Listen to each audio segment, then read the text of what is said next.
Now, he is angrily throwing the match on the ground and stepping on it. There is a spellcaster who is obviously maintaining a concealment magic. But even if he is able to conceal it, I can still see him from my position. Looking at that unlucky fellow, I can't help but think of a rumor. It is said that due to offending the god of fate too thoroughly, the god of fate, Cadio, who wields both luck and misfortune, placed a malevolent curse on this cockroach-like organization. As long as one joins this organization, the system of karma will be activated and they will forever be at the lowest point of their life. Under normal circumstances, if one's luck is bad, it is easy for them to fail in their tasks, stepping on dog poop or getting bitten by a cat while walking, so it is fine as long as they are careful.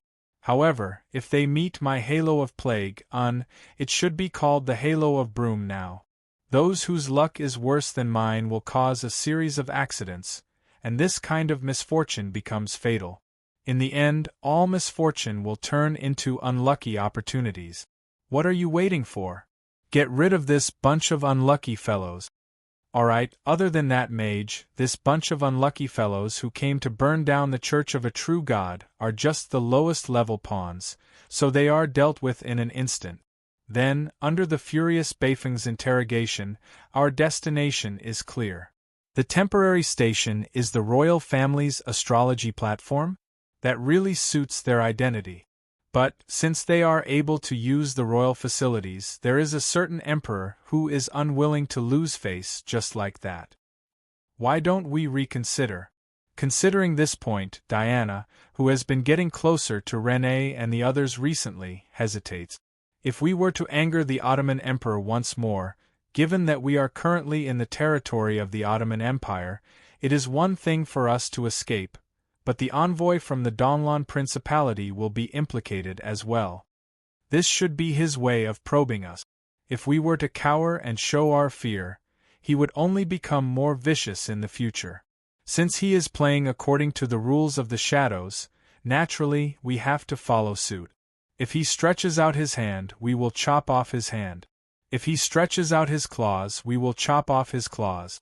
At the very least, we have to make him feel pain. Besides, the Mist bloodline. The Mist bloodline never fears a challenge. They are here for us, so how can we cower? Cowering will only make the villains even more savage. It seems that the battle outside the city walls has attracted the attention of the people in the church. The royal knight escorts Kelly and Renée out. Renée's words make me nod my head slightly. However, what she says next causes Kelly and the knight to pale in fright. I want to go too. Big brother Roland, didn't you say that the battlefield is always the best classroom? You also said that I am in dire need of actual combat experience. Nonsense, you are just causing trouble for everyone. More importantly, you are courting death. Kelly immediately berates her, hoping that Renée will give up on the idea of risking her life. It is indeed nonsense. I can't help but burst into laughter. We are a bunch of legend rank and gold rank pinnacle warriors. What is an iron rank rookie like you joining in? A stray bullet would be enough to kill you. Accumulating battle experience isn't something that can be done so easily. Someone has completely forgotten that he is only bronze rank. I am already 14 years old. Legend has it that Prince Roland went to the battlefield at the age of 12. I have had enough of this fake knight princess title. I want this glorious title to live up to its name. If I can't even deal with such a small situation, how am I going to go on the battlefield in the future? Even when facing the berating of her family, the young lady bit her lower lip tightly.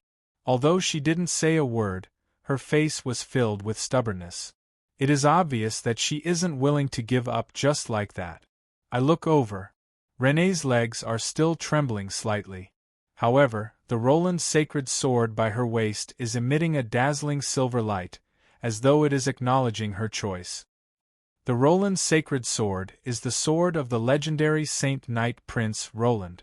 Only his descendants and inheritors of the will are able to obtain the acknowledgement of this sacred sword. Inheritors of the will? At this moment, I inexplicably recall the conditions to use the Roland sacred sword.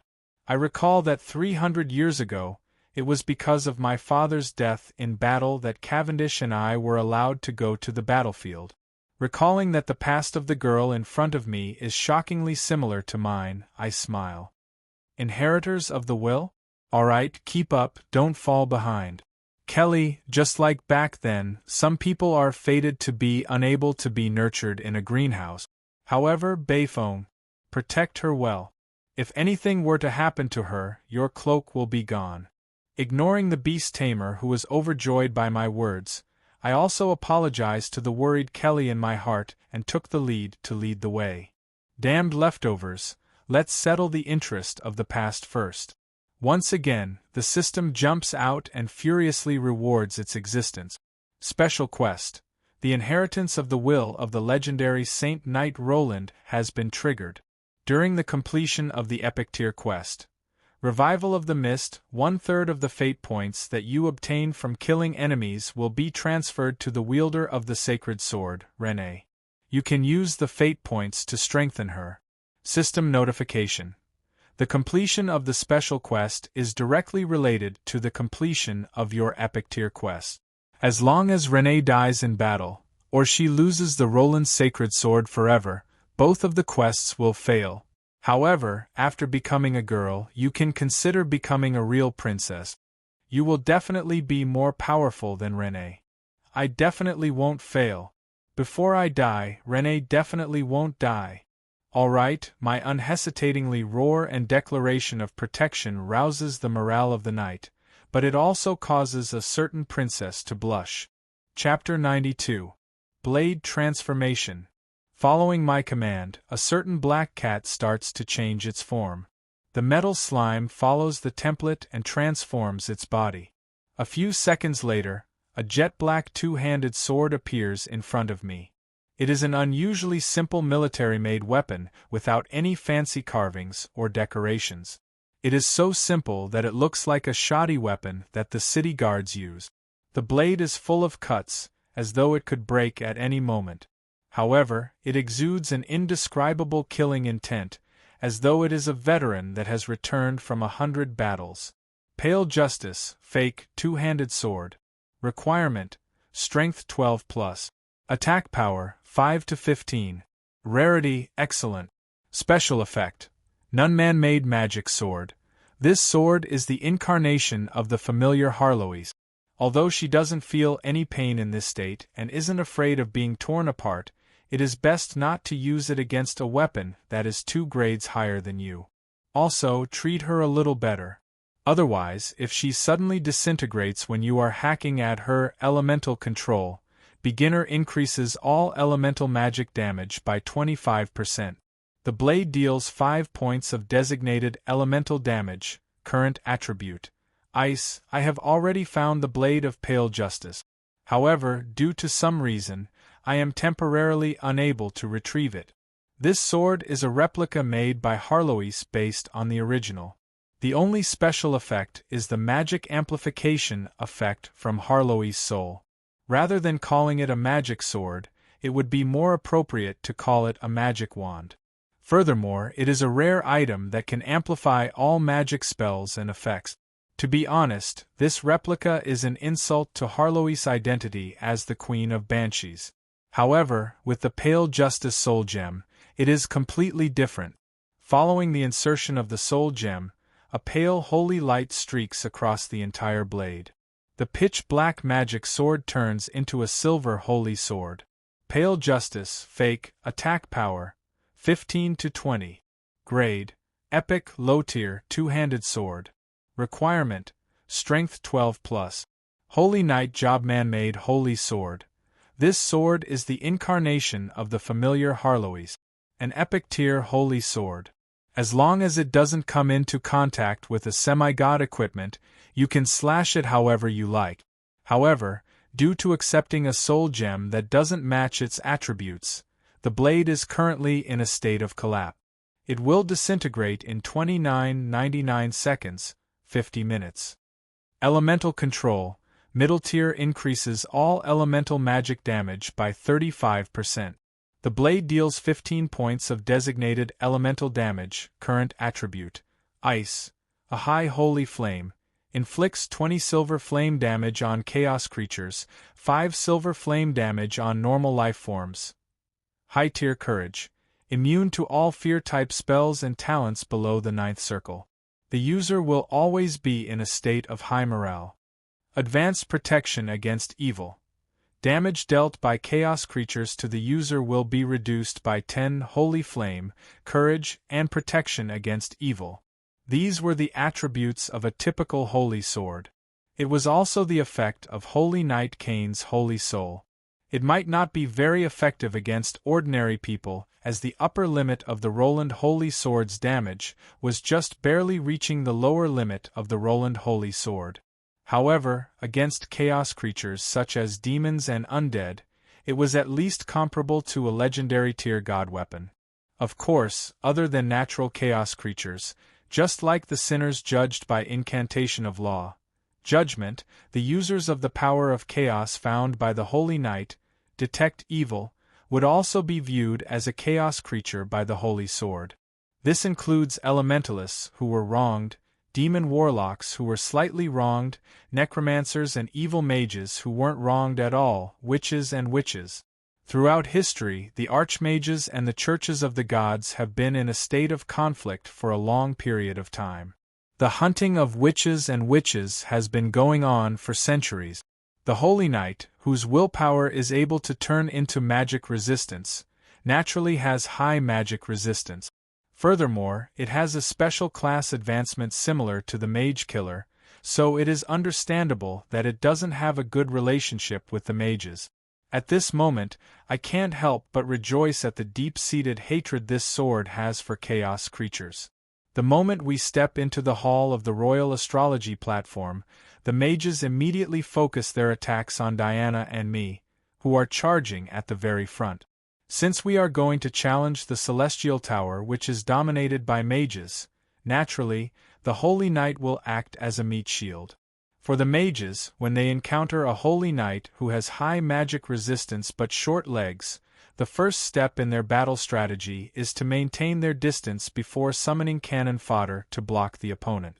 After that, they will use their flashy spells to blast them to death. As for the more conventional long-range control and kiting tactics, due to the high magic resistance of the Holy Knight, it is easy for it to be killed by the Holy Knight. Thus, it isn't popular anymore. Even though I am extremely familiar with this strategy, I charge forward without any hesitation despite the countless cannon fodder obstructing me. The reason? Naturally, the cannon fodder that mages summon are creatures from another world. Undead from the plane of death, elemental creatures from the elemental plane, low-tier demons and devils from the lower plane. Regardless of which one it is, they are all favored by chaos. Detect evil. Detect evil. 2 Holy Knight use detect evil at the same time. Under the Yili divine art, the mages are enveloped by a red light that represents chaos. Even the undead, demons and elemental creatures in front of us turn red. The 5 damage reduction from Titan Body and the 10 damage reduction from Advanced Protection from Evil, coupled with the outstanding physical defense from my heavy armor, makes me an outstanding tank when facing chaos creatures. Most of the time, the main task of the Holy Knight, who has high magic resistance but low attack power, is to act as a good meat shield in the party. Sundering Slash. After ignoring the attacks of the cannon fodder, the distance between me and the mages isn't too far. With a single strike, the mage who just summoned 2 skeleton archers is cut down without even making a sound. The first head of the mage falls into my hands. Seeing that their comrade had fallen, the other mages unhesitatingly threw their first wave of offensive spells at me. In an instant, fireballs and ice arrows flew everywhere, acid arrows and scorching rays formed a chain, and a torrent of arcane missiles rained down on me like a long river. However, that slender figure blocks in front of me. No matter how colorful and dangerous the spells are, she silently blocks them all.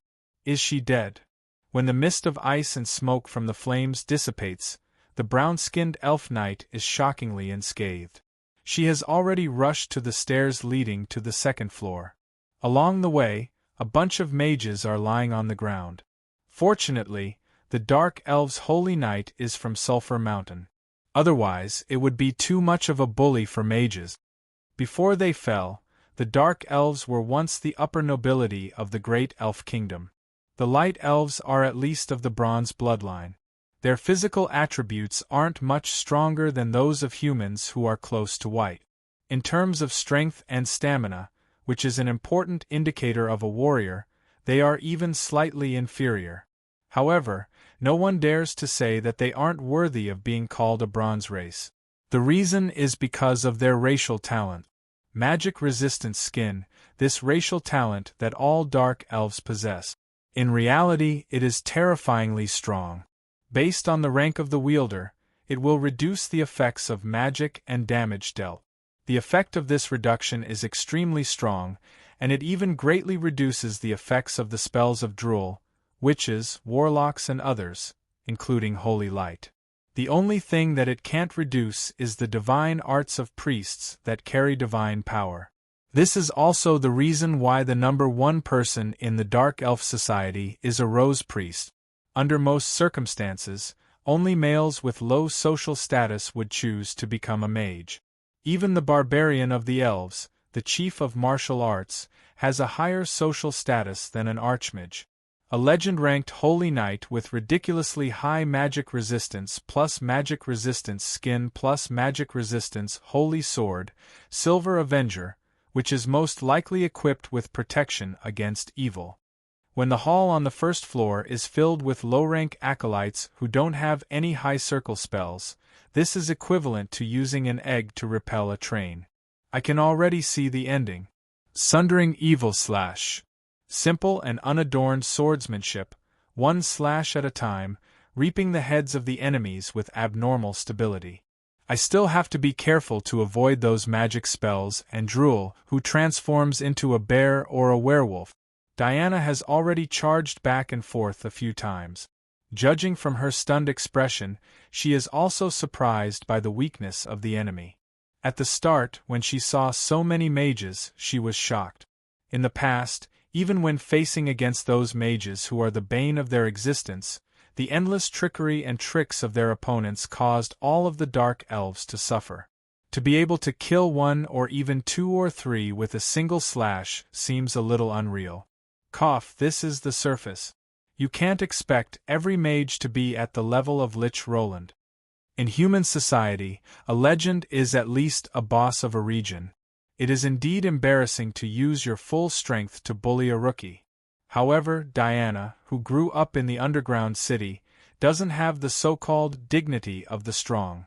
Seeing so many mages, she was afraid that she would be instantly killed by the other party's powerful spell if she was too slow. Thus, she used her full strength and killed a dozen of them with a single slash. In the end, the large army that arrived a few seconds late could only clean up the mess. At this moment, those cannon fodder summoned creatures just happened to bump into the knight and gentleman. The knight was still fighting seriously when the gentleman started killing the entire field. Regardless of whether it is the two giant wolves controlled by Beifong or Cassio's Bonebow, they are all Goldrank's explosive attack. Under the sweep, Kolos wasn't even able to prepare her first Yoi lightning strike before she was completely wiped out. Yet, they were considerate enough to leave behind a skeleton soldier that could fall apart at any moment. Looking at Renée, who was forced into a fluster by the mediocre skeleton soldier, I shake my head helplessly. Don't even talk about advancing, she is still too far away from becoming a qualified warrior. Even with the help of the system, experience and techniques aren't something that can be achieved in a single day. Following the ringing of the alarm, I know that I don't have the time to waste on lamenting. It is the same for the second floor. Diana and I will be the vanguard. Hurry up. Looking at the blueprint we just received, the Celestial Tower only has 3 floors.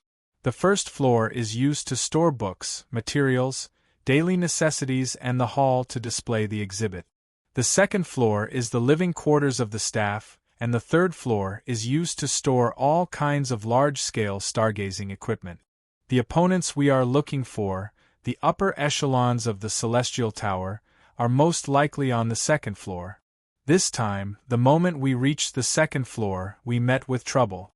The two gigantic steel golems that serve as decorations come to life immediately. The ornamental armor and sculptures in the surroundings come to life as armored warriors. On the other hand, the spiked traps and electric traps on the ground. After leaving the hall where ordinary people can enter, considering the fact that they have a bad reputation, the Celestial Tower has turned this place into their fortress. Actually, one of the steel golems was blocked by Diana. However, this steel golem is invulnerable and possesses immense strength. It isn't something that I can face head-on with my current strength. There's no other choice. Let's use our trump card. Sword of Order. This kind of human talent is still too much for the current me. Following the expenditure of a large amount of stamina and holy light, I feel the world spinning around me. However, with a swipe of my finger, a golden lightning bolt splits the wall apart and smashes into the body of the steel golem. That is the crystallization of pure holy light. It materializes into the shape of a sword and slashes down. Its might is condensed to the point that nothing can stand in its way. Following the explosion of light, a second wave of damage is dealt to the steel golem. Even the steel golem that can easily crush gold-ranked melee fighters staggers before collapsing. Gotcha! A large hole is opened up on the back of the steel golem and black smoke continuously comes out from it. On the other side, Diana looks at me in shock. Even as a legend rank, she wasn't able to deal with the steel golem. Yet, I, who hasn't even reached silver rank, managed to take the lead. However, I shake my head. The steel golem is the favorite guardian of the Mage Tower and it is famous for its tenacity. This steel golem is obviously a high-tier one, so it won't be easy to deal with it. Even though it is heavily injured, judging from the gears that are still moving behind its steel skin and the spiritual light that is flashing, it is still far from being destroyed. However, how can I give it a chance to stand up again? I have already jumped onto its body. Picking up the other two-handed sword, I stab it into the body of the steel golem and start stirring it around. Where did the sword come from? It was summoned by the Sword of Order talent. Race talent, Sword of Order. Summons a weapon made of the power of order to deal damage to the target and the weapon will exist for 1 minute depending on the level of the summoner. The quality of the weapon is determined by the rank of the caster. Weapon of Holy Light, Arbiter of Holy Light attack power, 10 to 15. Quality, excellent two-handed sword. Requirement, strength 12+. Holy Night job. Duration, 22 minutes. Holy Light crystal. Increases the effects of Holy Light by 50%. Increases the recovery of Holy Light by 100%. The blade of the sword will deal 10 points of Holy Flame damage. Middle-level protection against evil. Reduces the damage dealt to the user by 6 points from Chaos Lifeforms. This race talent that can only be used once a day can help me summon a Sword of Holy Light / Sword of Order. The quality of the Sword of Order isn't bad. At the very least, the amplification of Holy Light is tempting. However, it is a pity that it can only last for 20 minutes, which isn't enough. As a large amount of Holy Light is injected into the steel golem, the invasion of a foreign energy clashes with its original energy system. After a series of cracking sounds, the steel golem is destroyed. Judging from the 200 fate points reward that jumps out, the strength of this steel golem is obviously above mine. The lack of explosive power has always been the weakness of a Holy Knight. On the other side, even though Diana has already battered the steel golem to the point that smoke is coming out from its body, she is still in a stalemate. Following the arrival of Kolos, after a series of lightning strikes, the steel golem which has weak resistance to lightning finally collapses. However, the trap that was activated next is a new problem. I finally know what we are lacking in this trip. We are obviously lacking a great thief. Do we really have to use our physical bodies to withstand this darn chain of traps? In the end, using the summoned creatures to scout the path, we were still able to pass through the trap zone. However, the time that we were delayed was a little too long. By the time we finished cleaning the second floor and reached the third floor, the leader of the Celestial Tower, the Ottoman Empire, Lamos I, had already disappeared into the dimensional door. The opponents on the second and third floor are slightly harder to deal with. However, we are already in the depths of the wilderness. Those who have dual identities in the Celestial Tower are all in their other identities. The strongest ones left behind are just 2 gold rank mages. They pose no pressure to our party at all.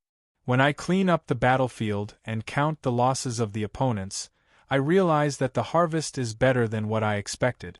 Yet another unlucky fellow who failed to open the dimensional door and got stuck in the wall.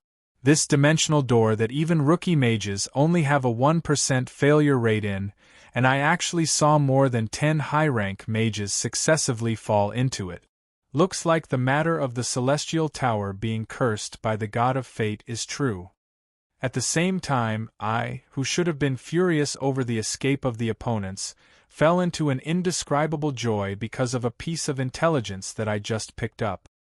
For the sake of our noble aspirations and to expand our influence in the Ottoman Empire, we have decided to assist the old emperor's 5th son, Dasos, to ascend to the throne.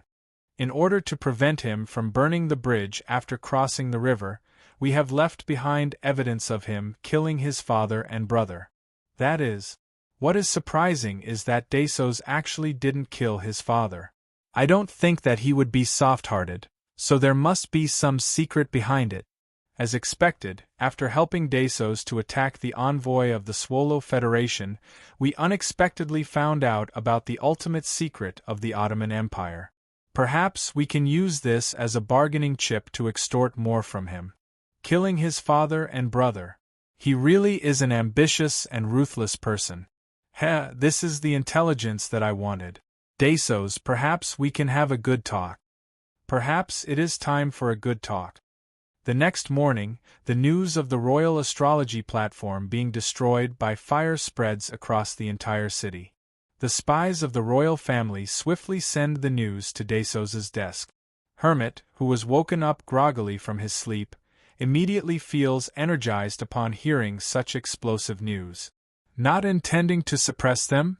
From the moment the spies were discovered, they immediately tracked them down and within 2 hours, they managed to find the astrology platform. Looking at the corpses found in the ruins, there are at least 4 legends. Not only is he vicious, his subordinates are also skilled. Since the other party has displayed sufficient strength, then, at the very least, it is possible for us to have a talk. Furthermore, my men didn't manage to find the corpse of the mysterious Celestial Tower Guild leader. Perhaps he escaped. Then, this is a little troublesome. That fellow knows quite a lot of things. There is no need to be so foolish as to send himself to our doorstep for us to silence him. Let's just place him on the wanted list of the entire country and get rid of our relationship. Aren't you afraid that he would spill the beans? So what if he does? Will anyone believe him? Even if someone does, I am the only son left of the late king. Do you expect me to abdicate the throne? Right, has that old fellow confessed? Nope, that old fellow is as stubborn as ever. Why don't we give it a try again today? After a while, when the flower pot on the windowsill is moved away, the mechanism revealed is activated and a secret passageway to the underground room appears on the wall. Right, why don't we organize a large-scale ball in your name and invite all of the foreign guests and descendants of the nobles? This way, it won't be too eye-catching. I think you are intending to make use of this opportunity to hunt for beauties. Alright, let's set it for next week. When Dasos raises the lampstand and walks down the pitch-black stairs, he didn't expect a pitch-black rat to follow him. Looks like it was the right decision to come here to look for food. If I were to sell this secret to the generous Roland, how much could I sell it for? Chapter 93. What do you think will happen if I were to use my War Angel form to launch a surprise attack and slash that Dasos? Good idea, let's give it a try. This place isn't far from the river. After killing him, we can steal a boat and go down the river. Halfway there, we can jump off the boat and dive into the water. With our abilities, the success rate is at least 70%. Later on, I will throw the cup as a signal. You will transform into a blade and slash his neck. Then, we will snatch his magic sword and run. Can you let me eat that demon sword? I feel that it is very compatible with my attribute. Alright, but you probably can't digest it now. Wait for me to play with it for a while before you eat it. Your Highness Renee, I know that being forced to dress like this makes you unhappy, but please think of the people of the Donglan Principality. They are also considered as descendants of the Mist Country. Right now, they can't afford a new war. Tisk. A certain princess was filled with resentment. Foolish humans. A certain meow alien said in disdain. Kelly looked at the human and cat who were really meticulously preparing a plan to kill the king, and could only smile bitterly. From a certain perspective, the reason why she followed along as a female official was because she was worried that the prince would be toyed with due to his resentment of being forced to dress as a female. The finance minister of the Ottoman Emperor held a cocktail party and invited Princess Renee to attend. Along with the letter, there was a note from the Emperor. Your Highness, that day, perhaps it is time for us to have a talk. This concerns the future relationship between the two countries, so please come personally. A little girl who can't make the decision should forget about it. Under that day, a red bar was drawn to represent the main point. Together with the little girl who can't make the decision should forget about it. The hint was obvious. Left with no other choice, Roland could only put on some makeup again. Her Highness Rain, who should have been angered by Roland's disdain, actually happily helped him put on makeup and choose his clothes. Roland was so angry that he ground his teeth. She's really beautiful. She's gentle, cheerful, mature, and reserved. She's bright but not seductive. I can't believe my face can reach this level. Your Highness Roland, don't put on such a sad face. You're actually quite beautiful. Even though you look exactly the same, with the temperament you've accumulated over the years, the immature Her Highness Renee is indeed quite different from you. Why don't you try becoming a real girl? There should be a lot of princes pursuing you. I'm sorry, there's already an emperor of a big country who wants you to be his empress. Why don't you think about it? Alright, from the way she was covering her mouth and giggling, Callie didn't have a conscience. Roland was already furious that he was forced to wear the light evening gown. With this provocation, Roland immediately grabbed his sword and was about to go out. Ignorant fool, you actually dare to insult me. Even though he was stopped by everyone, Roland still had a sour expression hanging on his face. In order to prevent any accidents from happening, Callie, who realized that she had gone overboard, volunteered to go along to supervise them. She definitely wasn't going to watch the show under the guise of doing something serious. Now, seeing that the man and the cat had actually started to plan an assassination, Callie started to regret her actions. If this person were to really make a move, then the Donglan Principality would be in deep trouble. Although he was trustworthy most of the time, there were times when his imagination ran wild and his temper flared up. It was hard to tell what he would do. However, it was no wonder that His Highness Roland was so furious. The black evening gown that reached the ground showed off his noble and elegant temperament. On his young face, there was a mature temperament. This contradictory yet harmonious temperament was exceptionally attractive to the opposite sex. The light makeup added a tinge of gentleness to his heroic face. Under Callie's skillful brush, the moment a beauty like a high mountain flower stepped down from the carriage, the surrounding people gasped and sighed. From Callie's point of view, His Highness Roland's eyebrows twitched a few times. She could even faintly see the veins on his forehead. It was apparent that he was on the verge of going berserk. I can't provoke him anymore. Otherwise, I'll really make a move on him. Thus, she hurriedly led the way and informed her family to lead the way. She brought Roland into the banquet hall to prevent him from going berserk on the spot. pink skeletons, white bones, flesh. All laws are empty, everything is fabricated. Actually, I wasn't that angry. Isn't it just wearing more skin? In the past, I was only left with a skeleton for others to see, so what was there to be concerned about? I was already an adult, so how could I record such a small matter in my notebook and prepare to take revenge on them one by one in the future? However, if I didn't act a little angry, such things would definitely happen to me again in the future. That would be embarrassing. Thus, I naturally tried my best to appear angry. Of course, the gazes that the men looked at me with were really infuriating. That Dasos's astonished gaze also made me unhesitatingly mark him in my book of hatred. Brat, I will introduce Kolos and Victoria to you 2 days later. No, that isn't ruthless enough. That brat might even benefit from it. Thinking of a way to draw the spring of the drowned woman and introducing Beifong to him is the way to go. Even though my mind is filled with malicious thoughts, I still squeeze out a smile on my face. After all, I am representing the image of the Donglan Principality. Behind my back, Kali is already on the verge of tears. Apparently, His Majesty the Emperor has already informed them, so there isn't anyone who doesn't know what's good for them to disturb us. Very quickly, in the room on the second floor, the secret discussion between the two of them got to the main topic. You dare to touch the royal astrology platform? Aren't you afraid that I will use this case on your head and start a war? As expected, the negotiation started with a show of strength.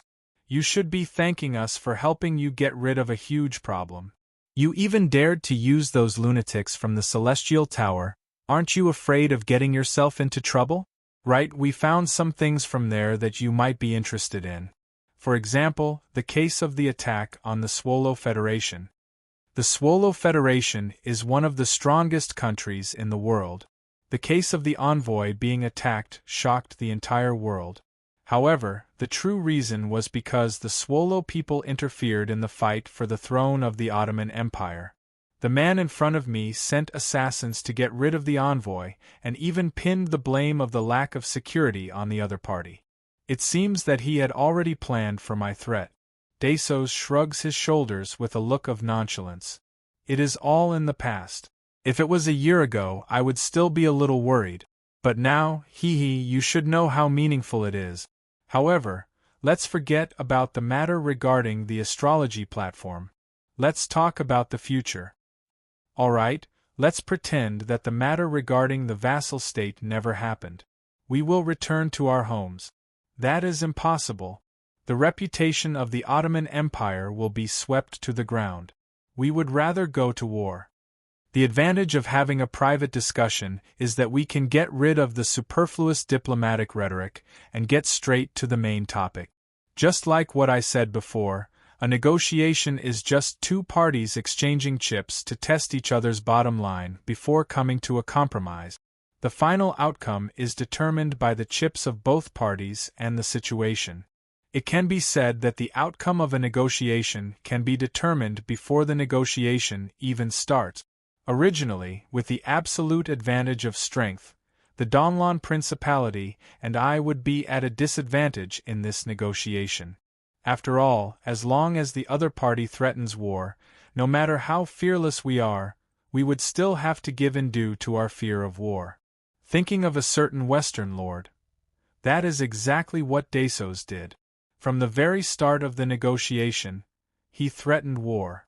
It is obvious that he intends to suppress us. But what is fortunate is that I did find quite a few new chips in the astrology platform. As long as I take out something that is more powerful than war, I will naturally be able to turn the tables. The Kasums. After throwing out this word, I quietly savor the high-class pastries and black tea in front of me, not even looking at the other party. But from the corner of my eyes, I see two shocked and disbelieving faces. How did you know? Under the shock, Hermit can no longer maintain his sly smile.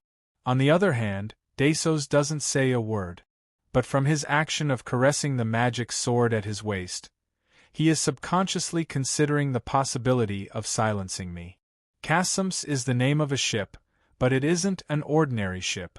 It is the flagship of the future Ottoman Empire's superweapon, the air fleet.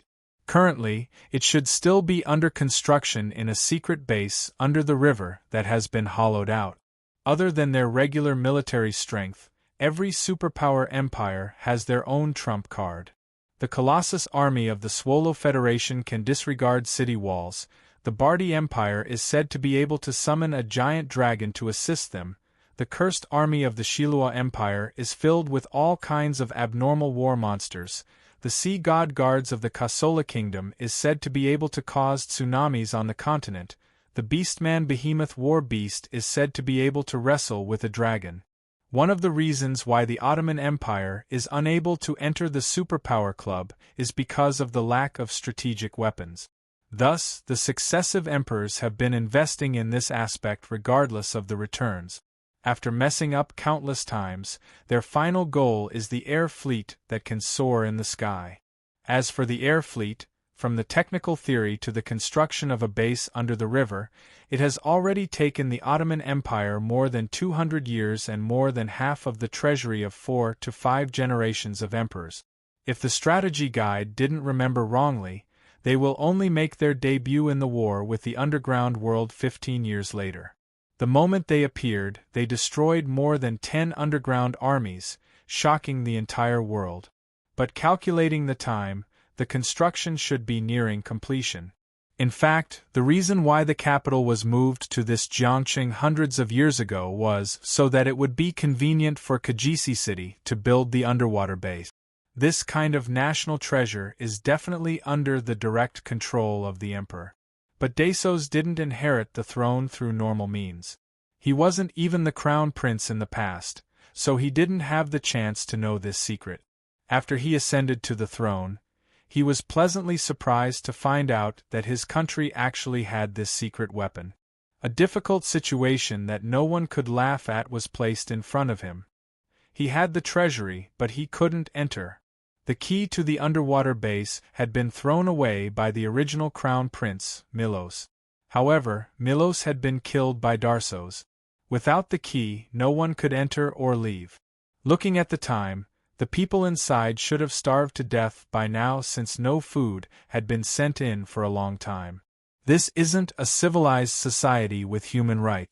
All the people who know and their families are sent into the base, and food and supplies are all controlled by the outside world. Sometimes, the result of too much secrecy is that once a key problem occurs, everything will be cut off. Thus, he could only keep that stubborn old man alive, hoping that he would one day say that he has a spare key. Even if he were to use necromancy to extract his soul, he might still fail. As for colluding with the Celestial Tower and sending out the Royal Celestial Tower, it was also because he wanted to borrow the other party's divination magic to find the key. However, in this era, divination magic has already declined. Furthermore, this key was set up with a series of anti-detection spells. Furthermore, those fellows from the Celestial Tower are better at killing and causing destruction than their own profession, so it is natural that they didn't manage to find anything. Even if they couldn't use it, this fleet is still the top secret of the Ottoman Empire. If it wasn't for them participating in the rebellion, even Hermit wouldn't have the right to know about it. Now that an outsider like me has exposed it and even said the name of the fleet, it naturally roused his killing intent. In fact, in order to protect this secret, Dasos might even consider starting a war. Angels can fly. Putting aside whether the two legends in the secret room on the left can kill me in an instant, do you think that I would come and say it if I wasn't fully prepared? The black cat on my shoulder is the best hunting hound. From the very start, it noticed the other party's ambush. Noticing that it is impossible to silence them, Dasos's killing intent comes and goes quickly. However, this isn't the only thing I have. I know where the key is. That bunch of mad dogs found it, but they don't want to give it to you. If not for the fact that we still need the royal bloodline to open the lock, your treasury would have long been emptied by them. That bunch of mad dogs, bastards, wild dogs who didn't keep their promises, Hermit. Yes, your majesty. The latest arrest warrant will be sent down immediately. All the members of the Celestial Tower who are in our grasp will be arrested, and all the traitors will be hanged. Even if I don't look in the mirror, I am probably smiling maliciously. To be able to frame one's enemy by chance, it really makes one feel delighted. The Celestial Tower didn't find the key, but someone found it. This is a famous and unique epic-ranked quest chain from 10 years in the future.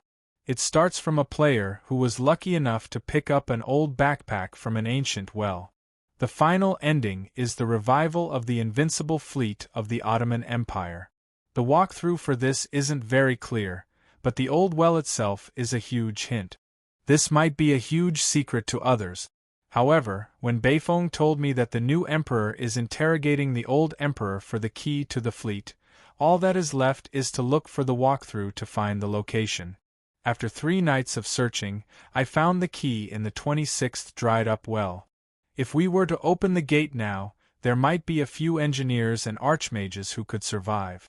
That would be much better than all of us dying and starting from the beginning again. Compared to the invincible floating fleet, a remote vassal country doesn't seem to be that important. Right, if you intend to take a gamble and kill me to snatch the treasure, feel free to give it a try. Putting everything else aside, I am confident in making sure that the key is never found. For example, having a fish swallow it and throw it into the sea, or having a bird swallow it and fly everywhere. With a smile, I lightly stir the drink in front of me with a spoon, admiring the anxiety and uneasiness of my opponent. Considering the good reputation of the Mist bloodline for holding grudges, the willingness to destroy indiscriminately, and the fact that they hold grudges, Dasos is certain that if he were to use the threat of war, no matter what he obtains, at the very least, his ace fleet would be gone. I am not anxious at all. Since the chips are bigger than the other parties, the advantage is already on our side. The first to give in can only be the other party. Kelly and I smile as we sip our tea. On the other side, anxiety is written all over his face. His eyebrows are tightly knitted together. On one side, he is smiling while on the other, he is frowning. At this point, the situation is already clear. After a bizarre long silence, the King of Winterwolf, who is clutching his forehead and sighing helplessly, finally gives in. I can allow you to slip away secretly. The final alliance ceremony and the list of vassal countries will have one less Donglan principality. However, your country must at least care about our reputation and remain silent in the international public opinion. Furthermore, it must still be our vassal country in name. Vassal country in name, this is the bottom line of the Ottoman Empire. Otherwise, he will be unable to explain himself to the other allied countries. I nod my head and don't say much. I have already expected this bottom line. It isn't worth it to clash head-on here. I already have a way to circumvent it. The main point now is to fish for other benefits. That's not enough. Our country is small and weak, so we need the support of your country. For example, your country's micellar mithril alloy, your country's special warhorses. All right, what's left is the time for a certain person to demand an exorbitant price. He is already so angry that he wants to kill someone, but because his lifeline is in the hands of the other party, he can only bargain. Of course, as a national treasure, the micellar mithril alloy, it is impossible to get his hands on it. However, the bigger the demand, the easier it is to bargain. After 4 hours of arduous negotiation, Dasos and Hermit deeply understand that bargaining with a woman is equivalent to digging one's own grave. Forget about that, Renee, that female elf official's patience is limitless. She grinds them down bit by bit, forcing them to flip the table before giving up. When the devil's contract is taken out by the angel and modified skillfully using the devil's language, even Dasos feels that his brain isn't enough to comprehend it. The signatory, Roland, guarantees in the name of the Mist bloodline that as the true holder of the Mist Kingdom's royal authority, after the contract is signed, the Mist Kingdom will become a vassal country of the Ottoman Empire in name. However, The Ottoman Empire must hand over the following resources to Roland. Is Roland your real name? Good name, just like that legendary hero of your royal family. Right, it seems to be the name of your sword of the king as well. So it is a traditional name? A devil's contract requires one's real name to be signed in order to be effective. However, if I don't play a few word games, how can I live up to the infamous reputation of the devils who take pride in scamming contracts? The contract is signed with the Mist Kingdom and not the Donglan Principality. However, there are actually quite a number of people in the duchy who call themselves citizens of the Mist Kingdom. When the Mist Kingdom is destroyed, in the eyes of the monarchs of the various countries, the Donglan Principality is the revived Mist Kingdom. Of course, if they were professional diplomats, they might be able to see through this little trick. However, it is a secret contract, and the two of them, whose patience has been worn down by the long negotiations, aren't professional enough. The result of this contract is that my destroyed Mist Kingdom will become a vassal of the Ottoman Empire in name. In return, he will give me a huge amount of resources and technology. If I don't abide by it, the devil's contract is signed with one's soul and the consequences are clear. By the time he realizes that he has been scammed, I believe that he won't have the time or energy to settle the score with me and the Donglan Principality. Just as we are satisfied with our harvest, the fatigued Desos smiles bitterly. I'm a good spendthrift, right? Then, if I can be an outstanding spendthrift, can I treat you to dinner? He reaches out his hand like a gentleman to invite me, but what he gets in return is, this little thing actually dares to bite me. I'm sorry, is this your cat? It's beautiful, but it seems that it's just like Master, a wild rose filled with poisonous thorns. I smile, but it isn't because of the monarch who changed his words in time. Have you collected enough blood samples? Who knows how much blood that key needs? Let's go back and try it. We have finished talking about everything that needs to be talked about. Do we really have to stay for dinner? Ignoring the regretful expression of Desos, I stand up and leave. However, the moment I step out of the door, I am astonished by the chaotic scene in front of me. The banquet in front of me is a complete mess. The tables are overturned, the delicacies and wine are scattered all over the floor, the ladies are screaming and running away, the servants and gentlemen are surrounding the troublemakers. What is going on? Desos seems to have found a place to vent his dissatisfaction and roars furiously. It's that human emperor de something. That is a gnome. Idiot, since you can't remember his name, just call him Your Majesty. Greetings, Your Majesty. In order to congratulate you for finally getting rid of your old man and ascending to the throne, we are here to give you a gift. This is another gnome. Idiot, don't touch my sore spot. What do you mean by getting rid of my old man and ascending to the throne? It is obviously a rebellion. Right, that Da Vinci? This is an orange-haired grey dwarf. Ingo, Kabbalah, Hoyle, they are here to give a gift to the new emperor in return. After going through an epic adventure, mainly due to them, they finally found their target. However, it is apparent that their target is about to go crazy. Guards, capture them. Chapter 94. Without a doubt, engineering is the occupation that burns the most money. As the investor of the Roland series of robots, as the honorary director of Sulphur Mountain Cities Engineer Association, the BR brothers of the Security Merchant Association are already on the verge of bankruptcy due to the endless expenditure of the series. Even so, the Roland series is still an immature product. The tall and mighty robots might seem powerful, but if they don't even have legend-rank fighting prowess, they are nothing more than high-level live targets in the underground world where experts are everywhere. If they were to add in high-level materials to raise their fighting prowess, the funds required would be astronomical. Thus, they thought of looking for investors in the surface where they need high-level fighting prowess.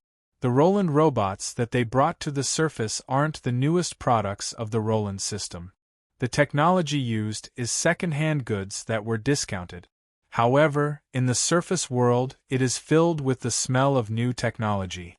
At the very least, in the eyes of the engineers, this is already an extremely valuable gift. Regardless of whether it is to gift a gift to the emperor of a huge country who is about to ascend to the throne or to the extravagant Ottoman Empire, as long as the gift is more valuable or novel enough, it is expected to receive an astonishing return. The Ottoman Empire's alchemy and engineering is also outstanding. If not, there wouldn't be an air fleet and magical machine dragons traveling in the future. At the very least, the goblins have long set their eyes on the secret alchemy of alloys and the magical machine theory, which is a mixture of magic and machinery.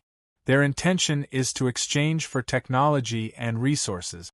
If that doesn't work, they can exchange it for some gold as research funds. This is a good idea. If an outstanding diplomat were to execute it, the outcome would most likely be satisfactory. But it is a pity that the envoy led by Ingo, Br, Kabbalah and Hoyle is destined to be a mistake. Kabbalah, an orphaned goblin born in Sulphur Mountain City. It is said that if we were to go by his genealogy, he is a goblin prince with a noble bloodline. It is said that he is a master in civil engineering, but he is obviously self-taught. I have never seen him build any decent houses before, but he has a unique passion for architecture. He often sneaks off to research on the foundations and beams of special buildings. It is one thing for him to research, but this fellow loves to do it himself, dismantling a few parts to research. Imagine what would happen if the pillars and foundations of a wooden house were removed. It wasn't the first time he had fallen into his own ruin. After creating countless pits and ruins, people gave him the nicknames Kabbalah the Little Prince of Digging Holes and Kabbalah the Green-Skinned Termite. He was also the target of the town's security, and Kabbalah will come to your house tomorrow became a malicious curse. Fortunately, he had a good business sense and a rich family background. He had no concept of money for a long time, and he would always pay for it afterward without causing any personal damage. That was why he had been on the edge of prison all this time. There is no need to introduce Ingo. He is a mobile alchemist bomb specialist. Even though the dwarf Hoyle is a blacksmith master, he is also an all-rounder in prostitution, gambling, and alcohol. He is also a famous saboteur. To think that the group of dwarves could come up with the idea of putting these three living treasures together as a diplomatic group to send gift. The moment they arrived at their destination, the Ottoman Empire, the gambling addict Hoyle spent a few nights in various new casinos and lost a large portion of his travel expenses. On the other hand, Kabbalah dug up a monastery with 100 years of history and lost the rest of his travel expenses. Otherwise, he wouldn't be so poor as to steal ornaments from the trees by the roadside. They did go to the royal palace, but it is a pity that this group of fellows are incapable of negotiation.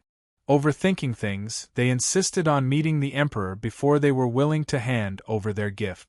In fact, they didn't even allow the rude guard to touch their treasures. Thus, this group of sneaky foreigners were almost mistaken as assassins with ill intentions. Their plan to send gifts was thwarted along the way. If such days were to drag on for a few more weeks, they might be forced to sell their gifts as scrap metal and scram home with their travel expenses. 2 days ago, when they found out that the hermit residence was going to host a ball and that the emperor was going to appear personally, they barged in with joy and delivered their gifts personally.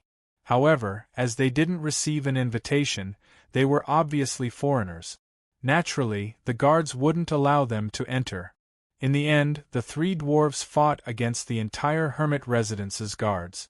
Due to their outstanding experience in chaotic battles and individual strength, the three dwarves had the upper hand. However, if they were to drag on for a while longer, the royal guards would come and deal with them as assassins. By then, it would be impossible to deal with them. Fortunately, Dasos came out in time. However, it was unfortunate that this group of lawless dwarves offended the target they were trying to please the moment they opened their mouths. Forget about the insincere compliments, the moment they opened their mouths, they touched the sore spot of the other party who killed their father and brother. Are you here to send gifts, or are you here to make enemies?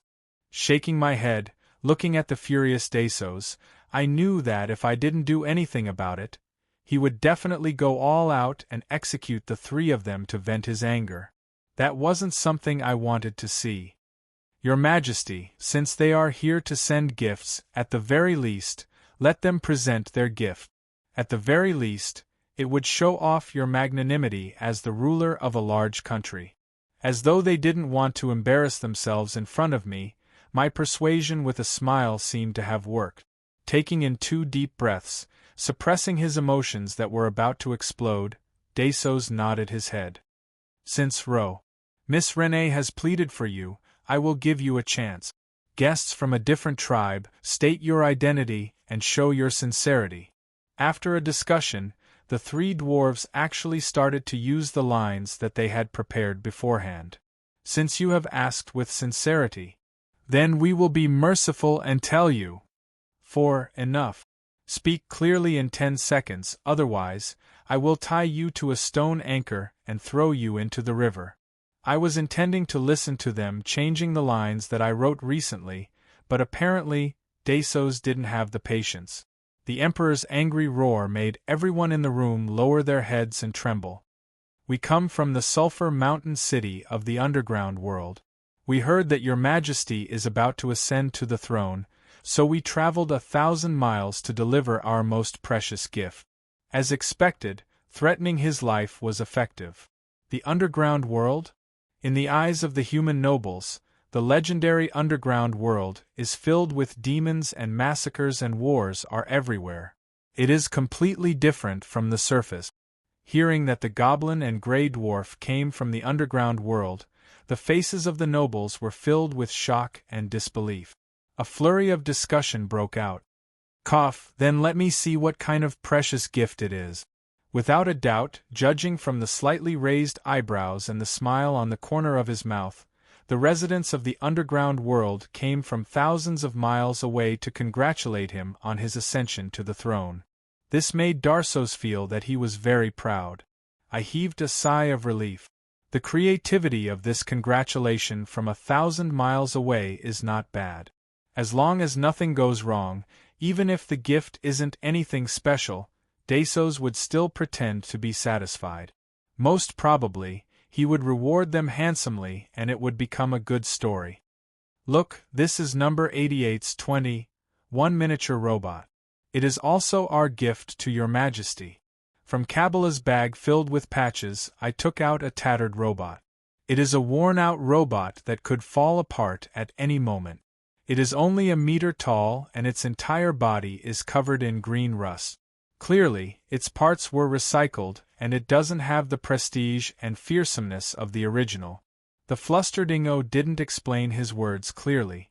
What he meant was that the one he sent over was the large robot number 88. However, due to its huge size, he could only replace it with a scale model. This can be given to children to play with. This is an insult to the engineering standards of the Ottoman Empire. Our magic steam armor is already 3 meters tall. What is the meaning of sending this over? Does our emperor need a small toy? But obviously, in the eyes of the nobles here, it is just a few ignorant country bumpkins who sent a small toy to the emperor in an attempt to receive a generous reward.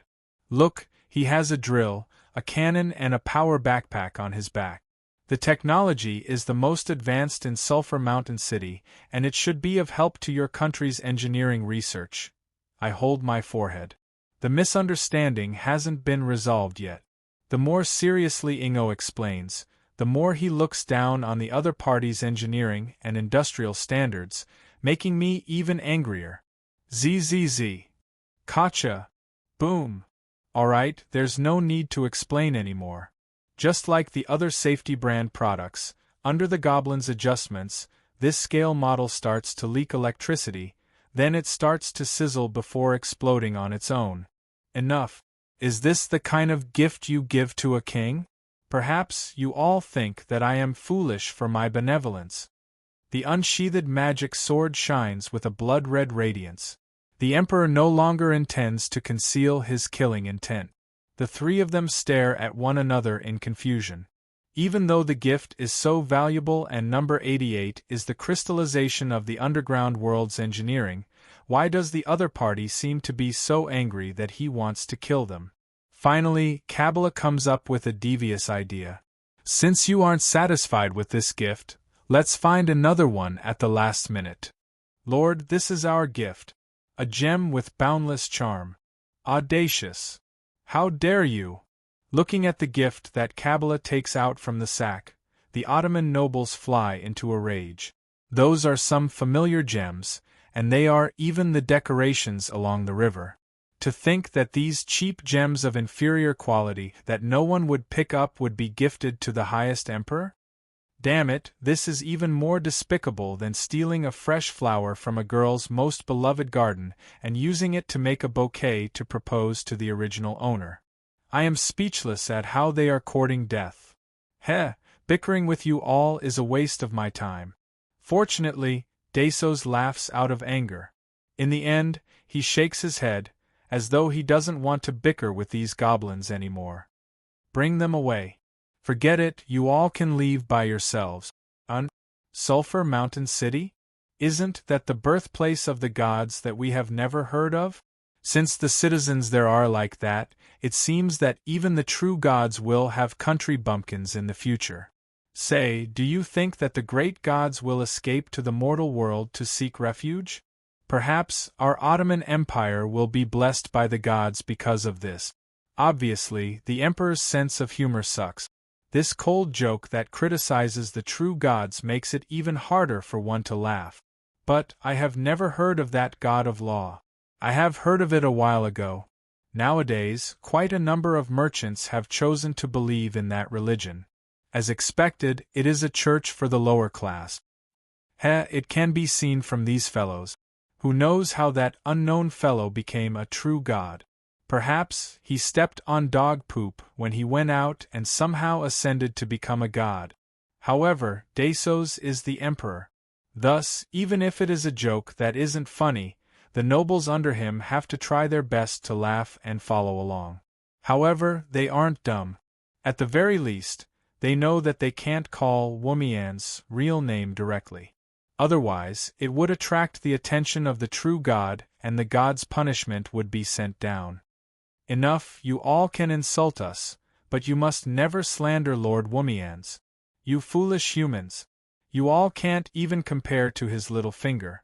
The ear-piercing screech of the goblin echoes in the hall, following which the entire hall bursts into laughter even louder.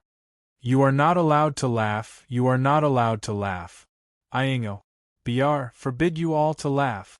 However, the more he screams and the more furious he gets, the louder the laughter of the human nobles gets.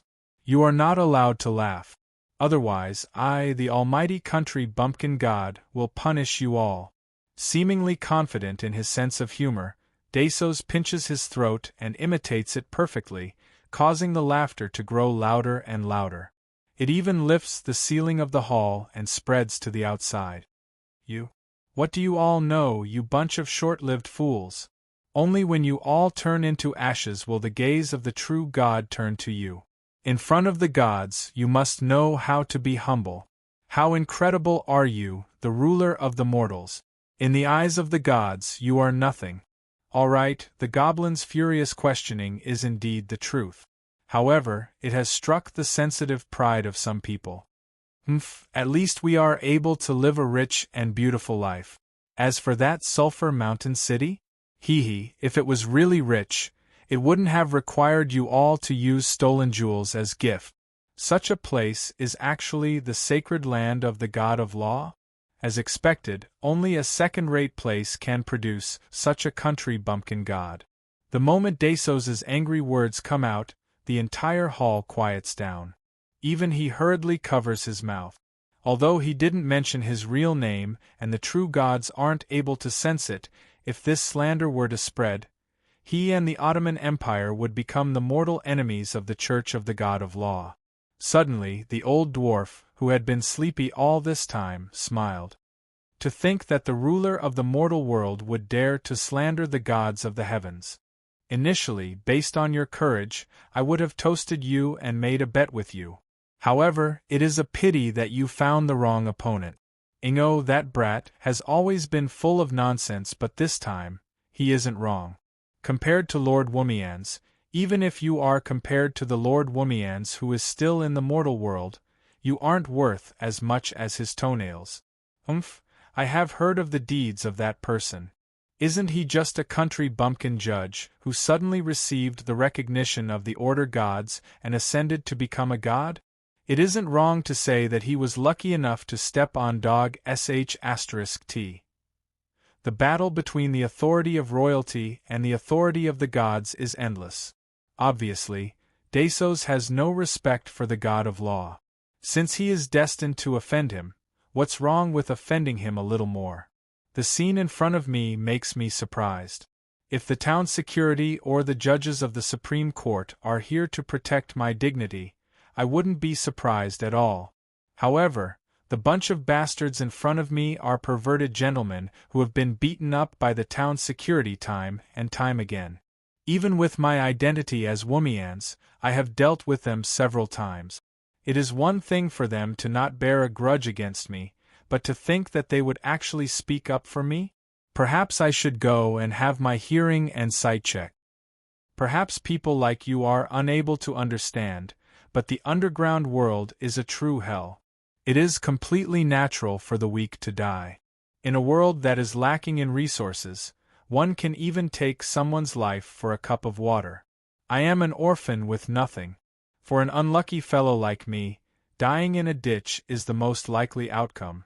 However, only Sulphur Mountain City would allow a weakling like me to survive.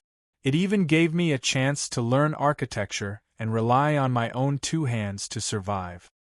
Different from you people who are so rich that you can use jewelry to decorate trees, us unlucky fellows who struggle for our lives know how difficult it is to allow the weak to live on with dignity, to allow the strong to not rely on the flesh and blood of the weak to survive. In this world, the only one who can do it is that Lord. Kabbalah, who has been silent all this while, says, I dream that one day, my descendants will live in a country that doesn't judge them by their race, but by their character. These words are carved on the city gates and plaza of Sulphur Mountain City. That year, everyone thought that it was the ramblings of a lunatic.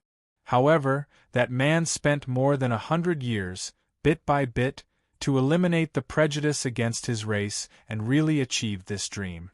Can you imagine? The kind and benevolent dark elf knight, the peaceful and lazy undead warrior, the hard-working and friendly goblin lad. In Sulphur Mountain City, race isn't important. What is important is what you have done and what you intend to do. The old dwarf shakes his wine gourd and drinks half of it in a single gulp. O monarch of the mortal world, perhaps you can order your army to fight for you, and let your farmers work for you, but can you not order the ordinary citizens to walk up the city walls of their own volition, to protect the city with everything they have, to throw themselves into a war that is absolutely impossible to win? That man did it. He made the city into a home that all of its citizens are willing to sacrifice everything to protect. For some reason, the battle against the demon count floats in my mind. Those adorable citizens who took the initiative to walk up the city walls make me smile every time I think about it. He is just a political expert. As long as I have enough time, I can do it too. Dasos's face steels, but he still refuses to admit defeat. But at the same time, the ear-piercing shriek of the goblin reverberates in the hall once more. Emperor of the mortal world, you can see that we fellows aren't good people. A while ago, we were imprisoned in Sulphur Mountain City's jail due to certain matters.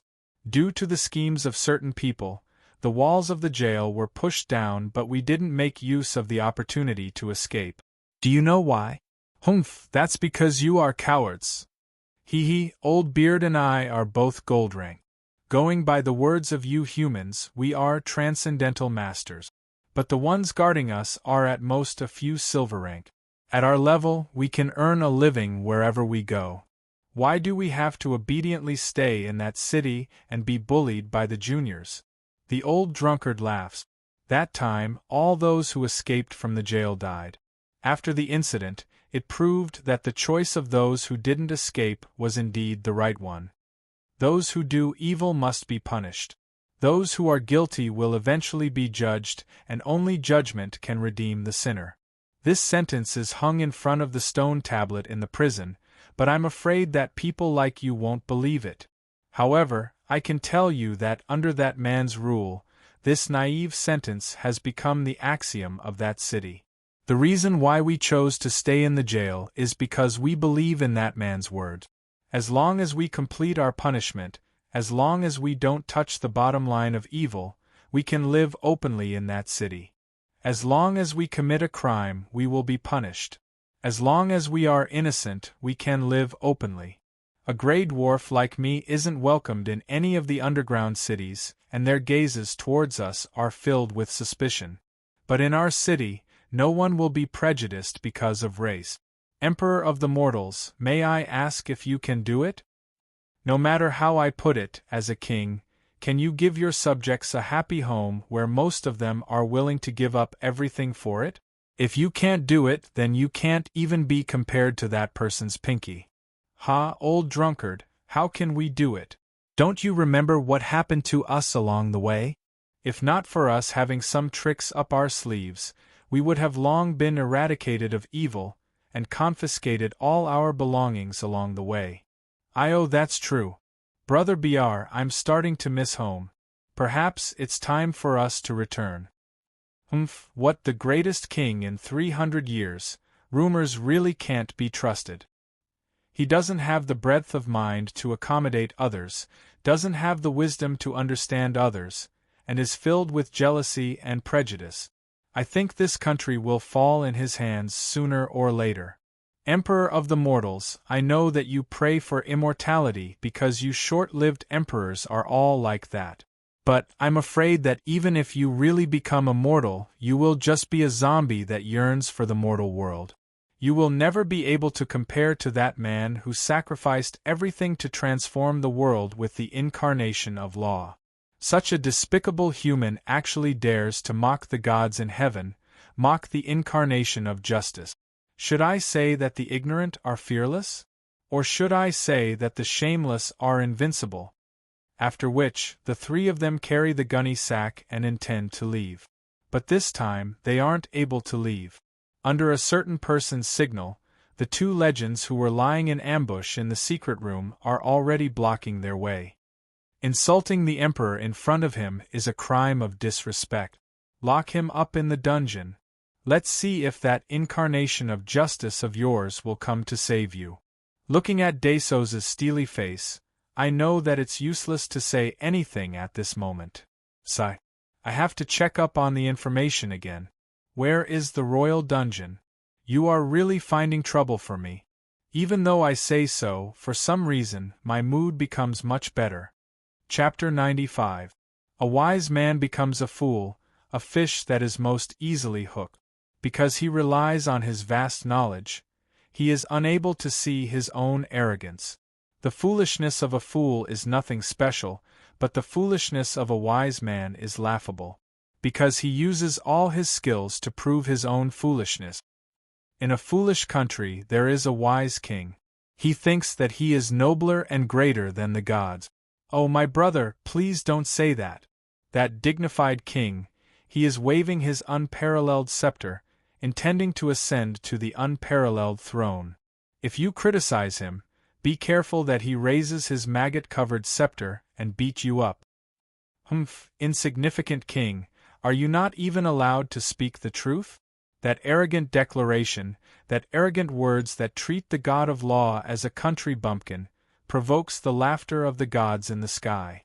Oh, who gave that comical king the confidence to think that he, with his short lifespan and his country, can look down on the person who has already entered the realm of immortality? Perhaps it is because his voice is very loud. At least, his heart-wrenching roar scared the crows into trembling. Perhaps it is because he is very rich. At least, He is rich enough to use jewels to decorate the trees and carpets to pave the road. Perhaps it is because he is very strong. At least, those 46 unlucky fellows are intending to offer their flags and obediently become his lackeys. The three comical people, surrounded by the legends, continued to sing their songs. Ha ha ha ha. He he he he. The hall was already in chaos. Amidst the trembling nobles, crows, the laughter of the three dwarves became one. The Emperor's voice is very loud? Humph, perhaps his angry roar could be heard throughout the entire country, but that person has never needed to roar. Even when facing a farmer who has nothing at all, even when facing the questioning of a noble semigod, he would only take out his own codex and Mance would explain to the other party the principles of our Sulphur Mountain city. Let us wait. Let the great time judge the weight of words. 300 years later, how many ashes will remain of that great monarch? Will his arrogant words have already become the laughingstock of history? And will that silent undying one have already realized his own ideals and used his own rules to change the entire world? The Emperor's kingdom is very rich? Oh, in order to keep up appearances, he extravagantly opened his own treasury, used jewels to decorate the trees, and used milk to irrigate the rivers. Our village judge was not so rich. He was so poor that he often overdrew his salary and had to write IOUs to the shops to prepare for tomorrow's bread. But in his country, as long as you work hard, you won't starve to death. As long as you obey the law, you can gain dignity. Every civilian could enter his office. They could complain about their troubles and express their hopes for the future. But in your country, it's a dog-eat-dog world. The greedy nobles are jackals and wolves. The cunning merchants are sheep in front of the jackals and wolves, but they are man-eating tigers and leopards in front of the commoners. And you, great king, the supreme being who feeds on wolves, tigers and leopards, have you ever been to the civilian area in the suburbs to listen to the lambs that are in so much pain that they can't live anymore, to listen to how they sell their children and abandon their children just to fill their stomachs today? The Emperor's kingdom is very powerful? Oh, I heard that your royal guards are the elites of the Silver Cross, symbol of the silver rank, and that your voice can make the neighboring countries tremble? Then do you know that in the underground world where the weak are prey to the strong, even the golden triangle, symbol of the gold rank, are just cannon fodder under the flames of war?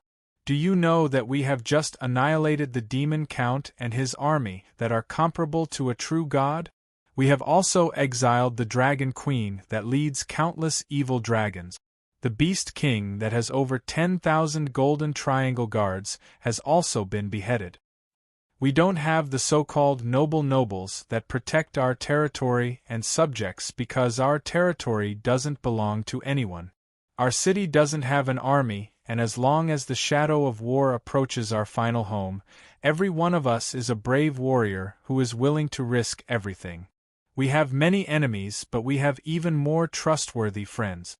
And you, great king, the emperor who is jealous of the gods, do you think that when you lose your crown and scepter, when your home is threatened with destruction, how many people are willing to sacrifice their lives for you? How many nobles will perish along with the country? How many allies will come to save you and not stab you in the back?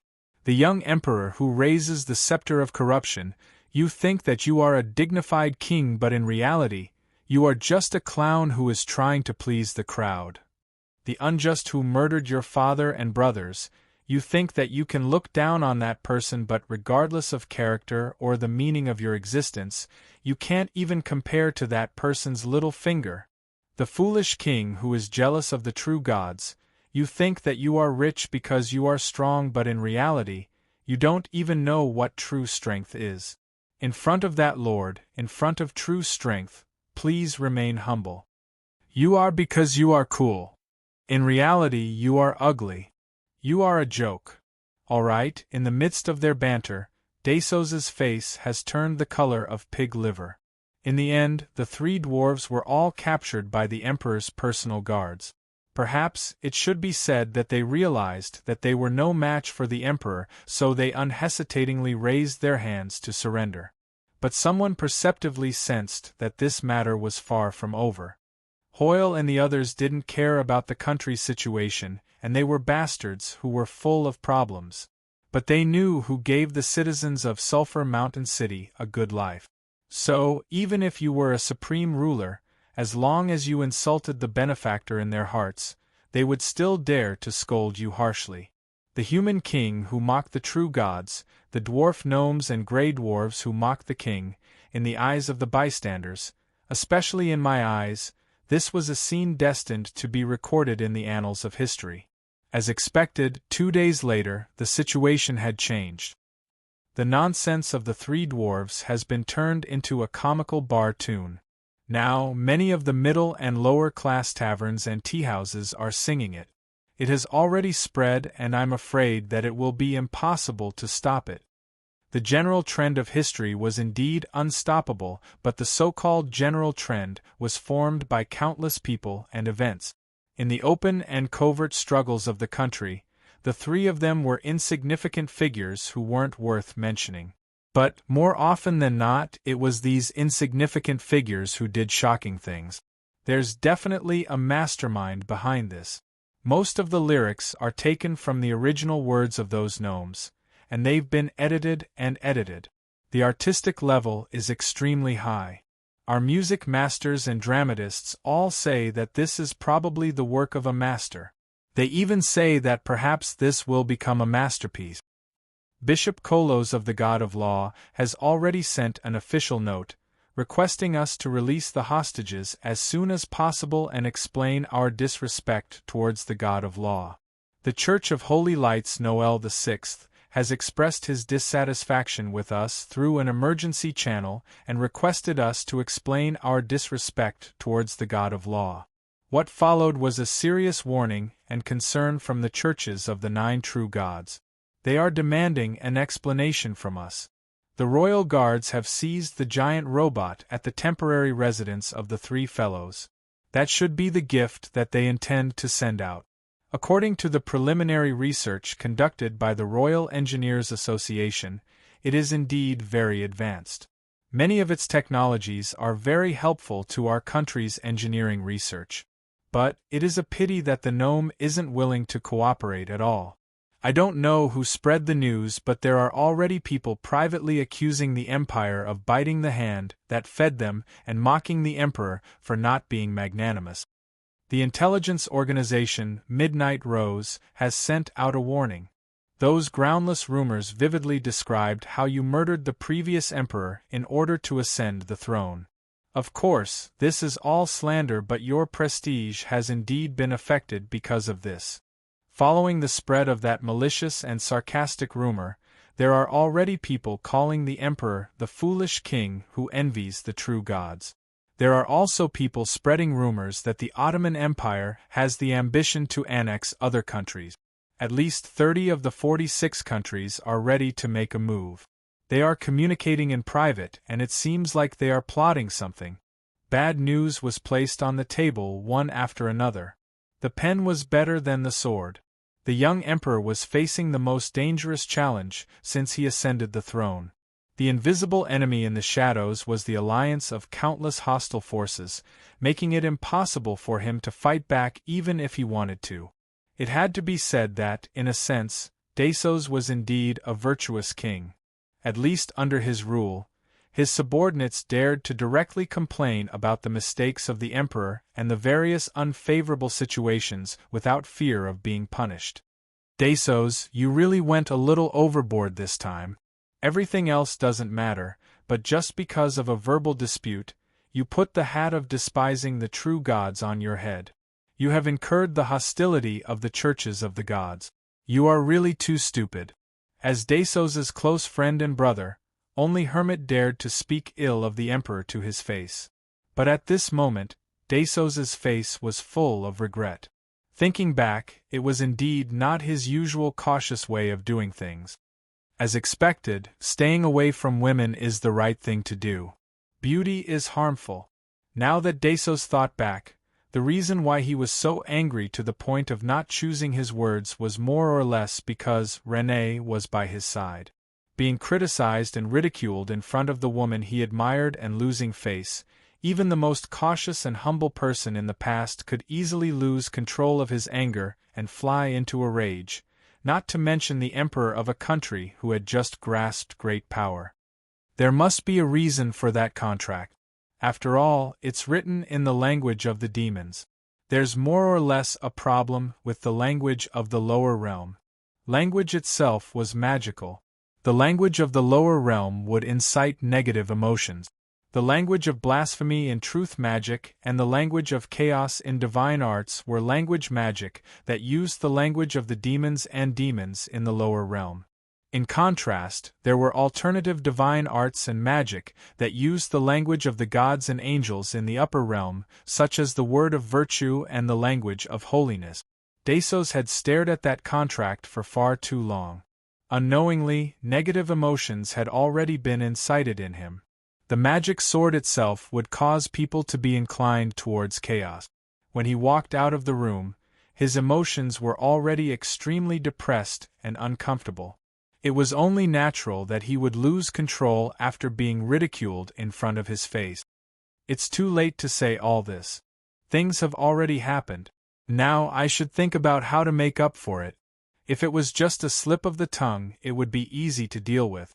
But the weight of the heavy gift from the mocker had instead caused Desos to be labeled as ungrateful and narrow-minded.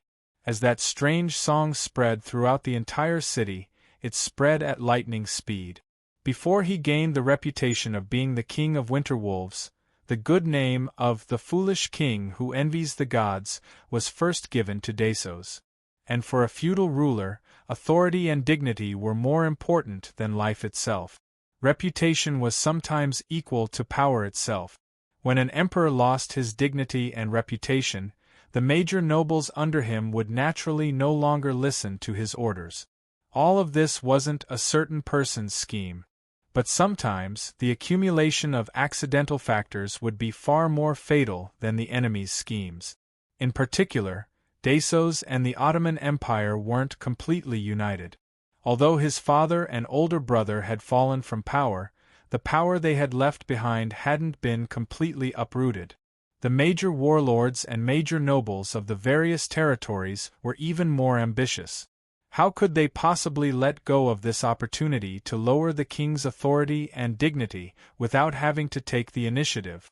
And those small countries that were forced to join the alliance had long been filled with resentment. It would have been fine if the Ottoman Empire had no flaws, but now that it had revealed a flaw, they would naturally attack together and look for an opportunity to break free from the suzerain and become independent.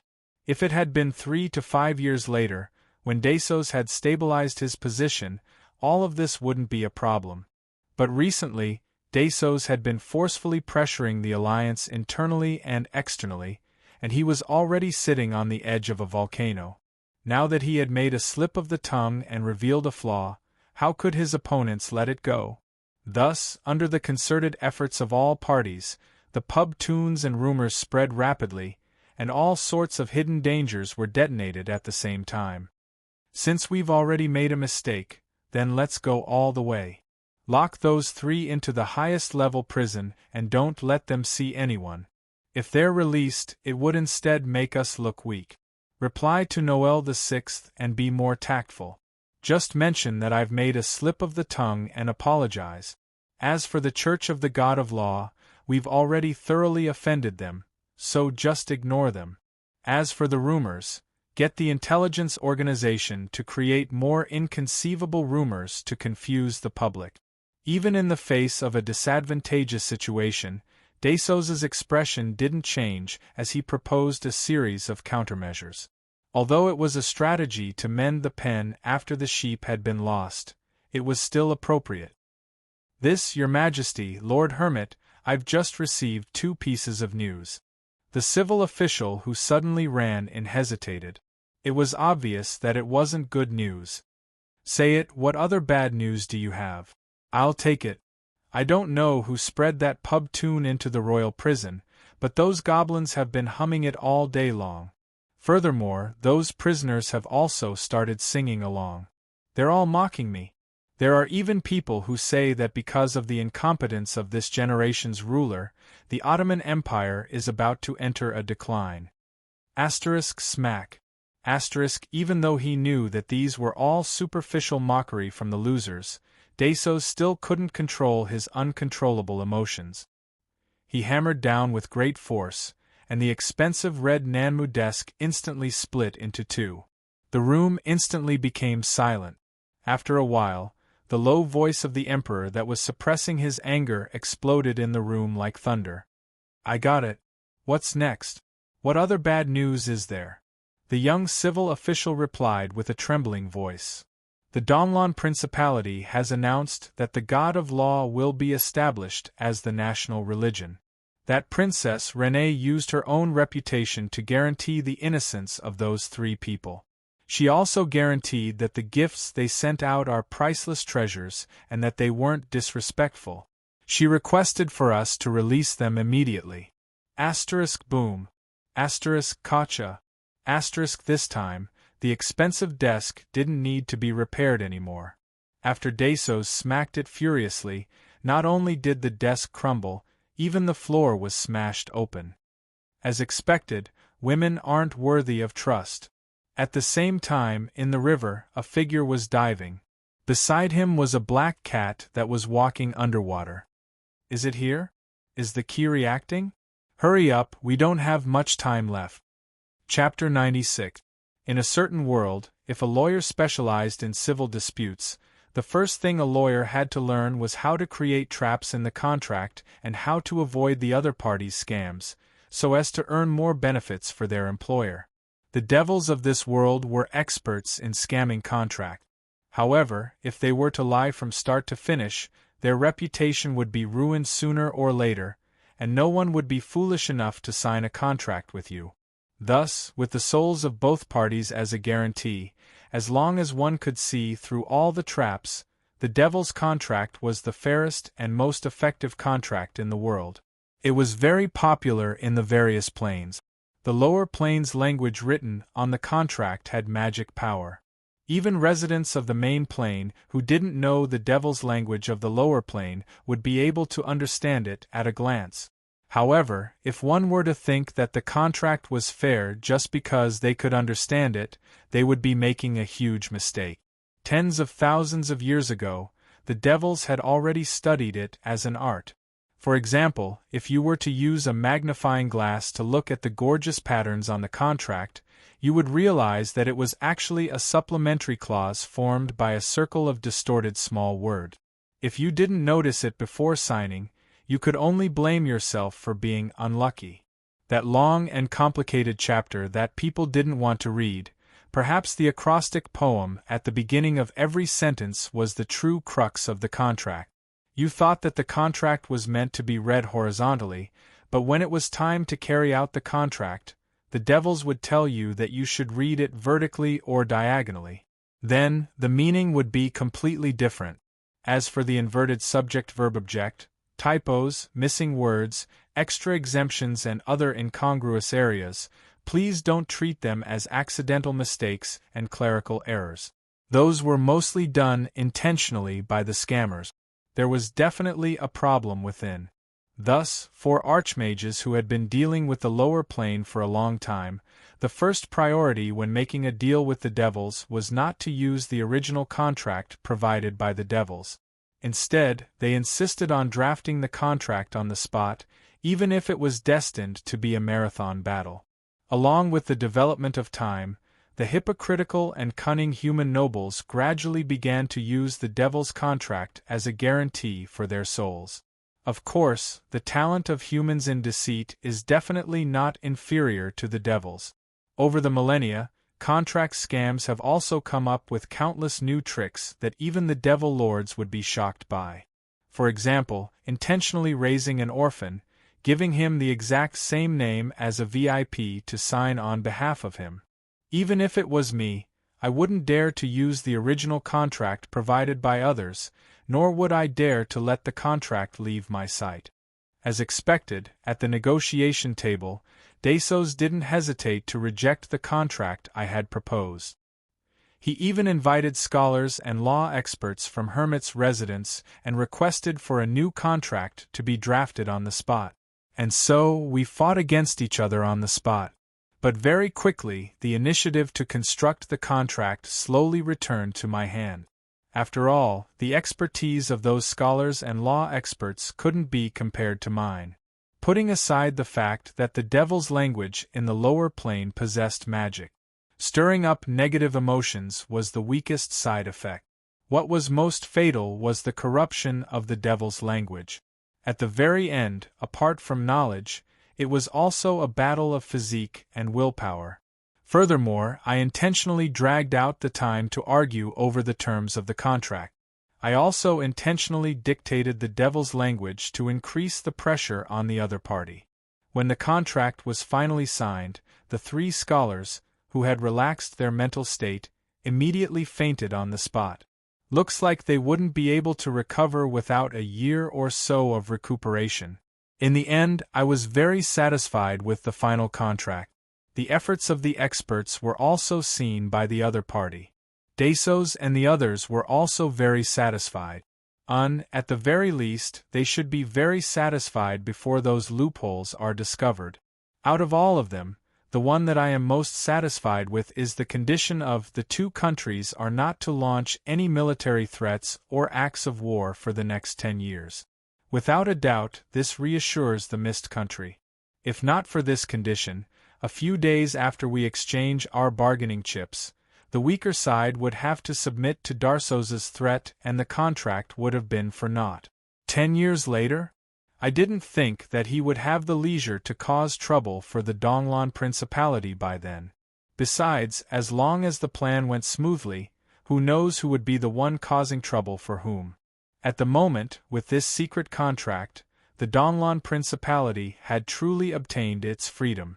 That was also the reason why Rene and the others unhesitatingly chose to recognize the God of Law as the national religion after going back to the Mist Country to negotiate and request the Ottoman Empire to hand over the 3 dwarves. Without a doubt, this was equivalent to raising the flag of challenge to the authority of Desos and the Ottoman Empire. Furthermore, it was a vicious stab in the back right after the contract was signed. Furthermore, under the contract that was just signed, the Ottoman Empire wasn't able to do anything about it. I just kicked you in the back. What, are you going to bite me? Even with such provocation, the Donglan Principality is still fine. Looks like the rumor that the Ottoman Empire is strong on the outside but weak on the inside is true. Perhaps that young emperor isn't even able to mobilize the dukes and marquises under him. Under the watchful eyes of so many enemies, the first person who jumped out to challenge the authority of the Ottoman Empire and wasn't slapped to death with a single slap would probably follow suit without any hesitation. By then, the authority of the Ottoman Empire would be in danger.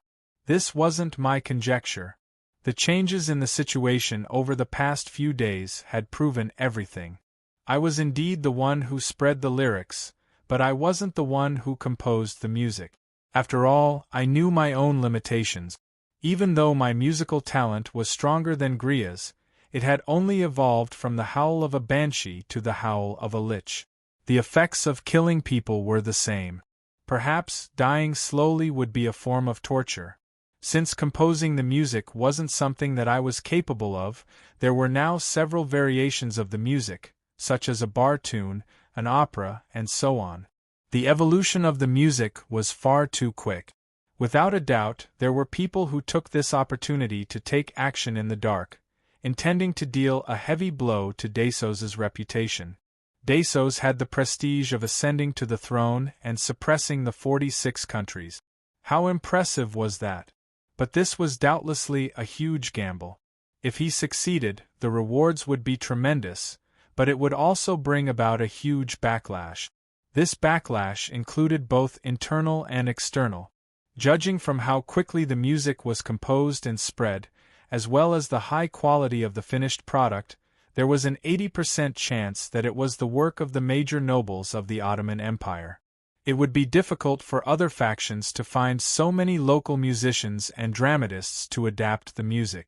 Then, they would use a large number of traveling poets to spread the bad name of the foolish king jealous of the true gods. In a feudal country, a powerful ruler was doubtlessly something that the major nobles didn't want to see. The Ottoman Empire had 2 Grand Dukes, 4 Dukes, and 37 Marquises. More than 70% of them had their own territories and people, and they were the local emperors who ruled over their territories for a long time. And in the future history, the powerful Dasos would find an excuse to take back 1/3 of the nobles' titles and confiscate their territories and wealth, creating a powerful centralized country. This was also a historical necessity. When royal authority rose, the local nobles would definitely be suppressed. From a certain standpoint, the major nobles of the Ottoman Empire didn't do anything wrong. They had long since seen the ambition of the new king and had been looking for a chance to break out of this situation. On the other hand, 2 hours after the Donglan Principality made the request to protect the 3 people, 13 countries made the same request. Among them, 3 countries had even been vassals of the Ottoman Empire for over 100 years. Now, the 3 people didn't matter anymore. The envoys of the various countries didn't even know the names of the 3 people. However, this didn't stop them from protesting. These innocent, unlucky people had become the breakthrough point for the smaller countries to challenge the authority of the Ottoman Empire. As the envoys of the various countries received the authorization from the royal families of their countries, the number of people participating in the challenge would probably increase. This was undoubtedly the retribution of the Ottoman Empire for suppressing the smaller countries. No one was willing to become the subordinate of another country. Not only did they have to pay tribute, but they also had to serve as cannon fodder during the war. Since the situation couldn't get any worse, they might as well take the chance while the new king was on the throne. There was no doubt that during this period of time, Dasos's royal authority and dignity were being challenged from both inside and outside. However, the way he dealt with it was very memorable. Facing the provocation, he strangely remained silent. He didn't seem to have any intention of criticizing the Donglan Principality. Instead, he silently fulfilled the requirements of the contract and handed over large amounts of resources and technology to the envoys. He's admitting defeat just like that? Rene, Kelly, and the others were astonished. This was completely unlike the domineering emperor's style. However, in my eyes, Dasos hadn't changed at all. He was still a typical gambler. Currently, he was remaining silent. He was only throwing more chips into the gamble, intending to make the gamble even bigger. If he had intended to compromise, he could have simply released the 3 people. However, he maintained a strange silence towards the 3 people. He only silently endured the pressure and waited for a chance to make a comeback. Fulfilling the contract was only a part of it. According to our contract, if the Ottoman Empire fulfilled the conditions of the contract and paid us the resources and technology, then it would be my turn to hand the key to the underwater base to Dasos. A chance to make a comeback, the enthronement ceremony? When the time comes, as long as we bring out the floating airships, no, we don't even need the entire airships, just a single airship, this unprecedented weapon of the era, would be enough to greatly boost our reputation and suppress all opposing voices. I could already guess how he would change the program for the enthronement ceremony. Military parades were always a good opportunity to show off one's military strength. At the climax of the military strength of all parties, the moment that new airship appeared, it would be able to suppress the restless major nobles and subordinate countries, increasing his authority by another level. The reason why I said that the emperor was a gambler was because while this plan sounded good, it was also a dangerous gamble filled with uncertainty. If the engineers in despair completely destroy their painstakingly created creation, the inside would already be in ruins. Even if the door is opened, if there isn't a single airship that can be completed in time for the enthronement ceremony within 3 months, it would still end up with nothing to show for it. However, his early fulfillment of the contract was a good thing for the Donglan Principality, which was in urgent need of resources. But for me, I had to hurry up. After all, I was also very interested in the treasures of the underwater base. At the very least, the technology of the floating airships could be said to be a priceless treasure that all countries would covet. Logically speaking, there should only be one entrance to the underwater base, which was around the pier of the abandoned bridge. However, that area had long since become the base of the Ottoman Royal Guard. The Emperor's most trusted elite troops were stationed there, and there was also the semi-god dragon hunter, Damos, there to hold the fort. Not to mention entering, even getting close to it would cause great trouble. But at this moment I was diving in the river in search of something else. Got it, it's really here. Even though I was constantly complaining, the multi-purpose cat was able to emit a faint glow underwater, making it easier for me to find my target. After 2 nights of fruitless searching, I finally found my target. It was the emblem of a white wolf on a rock wall. Although it was covered with aquatic plants and much of it had been corroded by the water, the malevolent image of the wolf's head was still vivid and lifelike. I carefully moved the wolf fang necklace closer to the emblem on the rock wall, but there was no reaction at all. As expected, the blood I got from Desos wasn't enough. Luckily, I was prepared. In the small pouch on my waist, there was a bottle of fresh blood that I had just obtained. Desos's father. Unfilial son, there are blood-sucking rats in the dungeon. Get lost. Smelly rats. Could it be that my illustrious reputation will be lost to the mouths of rats? As the blood mixed with the river water, the wolf fang necklace was completely dyed red. Finally, the eyes of the wolf head sculpture emitted a white light.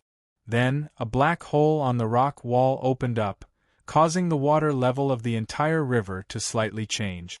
As expected, there is an underwater exit. Finally, I relaxed. This kind of underwater base that was hollowed out from the rock wall should have an emergency exit. Although it was just my personal guess, the opening of the hole after the mechanism was activated proved that my guess was correct. However, this passage wasn't wide. It shouldn't be a passage for ships as I expected, but an exit for the flow of water or for the migration of people. I carefully dived into the hole and followed the underwater passage upward. A few minutes later, I reached the surface of the water. The moment I poked my head out, I hurriedly dived back down before I could even take a second look. No matter how much I thought about it, I still didn't expect this kind of result. Regardless of whether it was me or Desos, we didn't have any hope that there would be any survivors in the base. After all, water and food had been cut off for more than a year. Even if they could make do with the river water, if they didn't have food for a year, no matter how I thought about it, they would have all died. However, with just a glance, I realized that we had guessed wrongly. Not only were there survivors here, the survivors were actually working hard to build ships.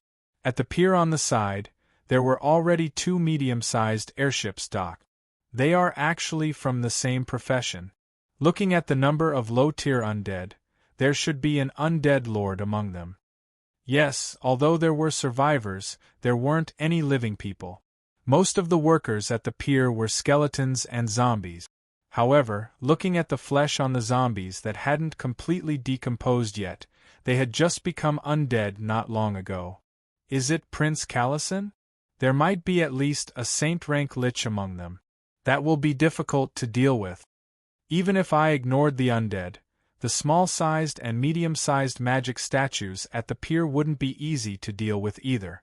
As the most important military base of the Ottoman Empire, it would be unimaginable that it didn't have a defense that was armed to the teeth. Based on the information from the future, the Invincible Fleet in the future also had a Ghost Fleet. The commander of the Ghost Fleet was a high-level Lich named Callison. It was said that he was the younger brother of the previous emperor and the uncle of Desos. Back then, there were people who guessed that a great prince of a large country would become a Lich. What was even more ridiculous was that the Winter Wolf King actually gave almost half of the fleet to this undead. But now, it seemed that this prince should have given the fleet to the emperor instead. Perhaps this time, being separated from the outside world was an opportunity for this archmage to transform into a lich. After all, if he discovered that there wasn't enough food, he definitely wouldn't just sit and wait for death. Transforming into an undead that didn't require food might be the best choice for him to survive. I silently moved underwater and memorized the situation around me. Then, I unhesitatingly turned around and left. Since we aren't strong enough this time, let's bring more men with us next time. However, the moment I returned to the church, my plans met with a blow to the head. My current number 1 fighter, the Moon Knight Diana, was destined to be unable to participate in this plan. That I grew up in the underground city and water is an important resource. It would be a waste to use it for bathing. If I were to use it for swimming, alright, I didn't need to say anything else. The excuse that the residents of the underground world couldn't swim was too convincing. Considering that a Saint Knight is a heavy armor unit that relies heavily on equipment to survive and diving, while wearing armor is an impossible challenge, I immediately dispelled the idea of letting her try diving. Looking around, Beifong and Cassio were looking up at the sky, trying their best to pretend that they didn't hear our discussion. Grim maintained his silence, but just by looking at his heavy armor, it was obvious that he wouldn't be able to enter the water. On the other hand, Momo enthusiastically raised her hand to speak. I am the best swimmer among the town security. I have practiced in Old Morake's fish pond and I can hold my breath underwater for a minute. I can even swim 30 meters in a single breath. Alright, what does this achievement of a 10-year-old child mean? As expected, it was too early for me to be happy. In the end, I turned my pleading gaze towards Kolos, but she replied with an apologetic tone. Lord Oracle, wild elves have never liked water. Due to being in the underground world for a long time, I didn't even learn how to transform into a seal, so it won't. It rarely rains in the underground world. Looking at the bunch of landlubbers in front of me, just as my head was about to explode, the black cat on my shoulder smiled gleefully. Idiot, it won't be enough to find a siren. Their racial talent, blessing of the sea god, allows those who can't swim to swim and breathe underwater for a short period of time. It will definitely be enough. There is only a river here and no sea. Where can I find a siren? It was a tattered poster. On it there was a comical clown, a two-headed ogre acrobat, a trapeze artist swinging on a swing, and a siren beast tamer performing seal training in a huge pond. Fire Dragon Circus? I seem to have heard of it somewhere. Chapter 97. Aurora Knight? Isn't that just a legend? In the past, the Mist Kingdom's Royal Knight Corps had a special unit called the Aurora Knight. They were a rarely seen 4th-tier, gold, troop type among the humans. However, they should have disappeared along with the fall of their country more than 300 years ago. But as time passed, the legendary knight gradually became a legend that was doubted by others. After all, their numbers were never large and they never left the snowy northern lands. The advantage of humans was their rapid growth. But on the other hand, due to the short lifespan and peak period of the long-lived species, the average combat strength of the human countries had always been at a bottleneck. For example, it took 7 to 10 years to groom a mature white wolf knight. In other words, a rookie would only be able to become a qualified knight at the earliest of 17 to 18 years old. Then, by the age of 40, all aspects of a knight would start to deteriorate rapidly. It was impossible for a knight to serve for more than 20 years. The period between 28 to 35 years old was the peak period of a knight. After deducting the bonuses from their equipment, most of the ace knight would never be able to reach the 3rd tier in their lifetime. This was the reason why it was called the silver dignity. In most of the human kingdoms, a knight who had reached the silver rank would automatically obtain the lowest noble title. And those lucky ones who had successfully stepped into the gold rank would obtain the title of master in their respective races. This had already surpassed the limits of hard work and was destined to be the privilege of a small number of geniuses. The god of fate was fair. The more a warrior relied on their weapons and equipment, the harder it was for them to advance to the next tier. Comparing the humans to the other races, the humans were too far behind. It wasn't difficult for an adult elf to reach the silver rank. It wasn't difficult for an adult superior elf to reach the gold rank through hard work. Although the beastmen didn't advance very quickly, with their outstanding basic attributes and racial talents, as long as the difference in their weapons and equipment wasn't too great, they wouldn't have any problems fighting against two beastmen of the same rank. However, the reason why humans were able to suppress the other races to become the hegemon of the continent wasn't just because of their large population, but also because of their extremely complicated classification of troops. Outstanding equipment manufacturing technology was also indispensable. Special, elite, A's. Every mature troop had their own unique equipment and tactic. Relying on the bonus of equipment, troops with an average of grade 2 bronze could become the main force of each country. The Ottoman Empire was so strong and prosperous because of the White Wolf Guards with an average of grade 3. The Mislar dragon spear that they were equipped with was indestructible after being infused with magic power.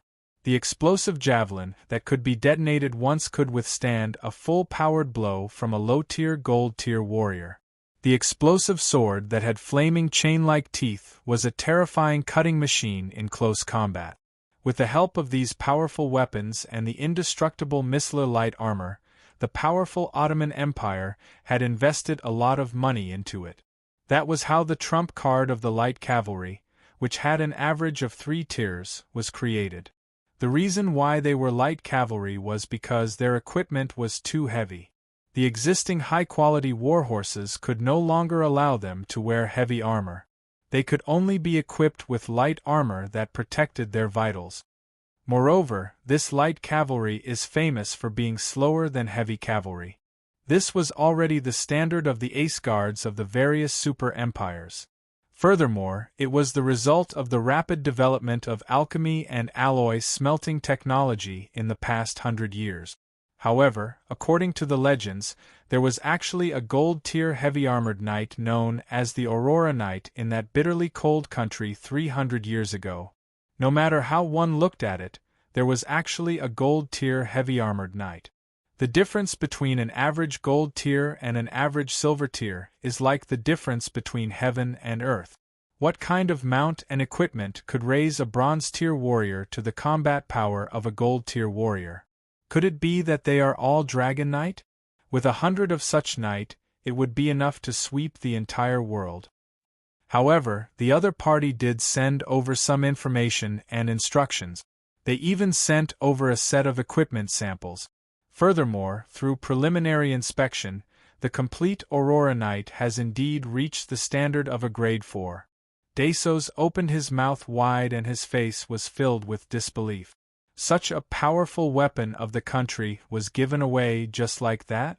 Back then, during the negotiations, Roland did half-jokingly say that he wanted to exchange the Aurora Knight for the 3 grade 3 troops of the Ottoman Empire, including the White Wolf Guard.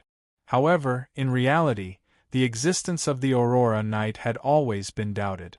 If it really existed, its value would indeed be higher than the 3 grade 3 troop. Everyone treated it as a joke. Thus, back then, Desos agreed without hesitation.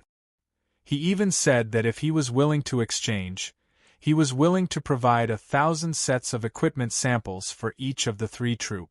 This was just a verbal promise meant as a joke.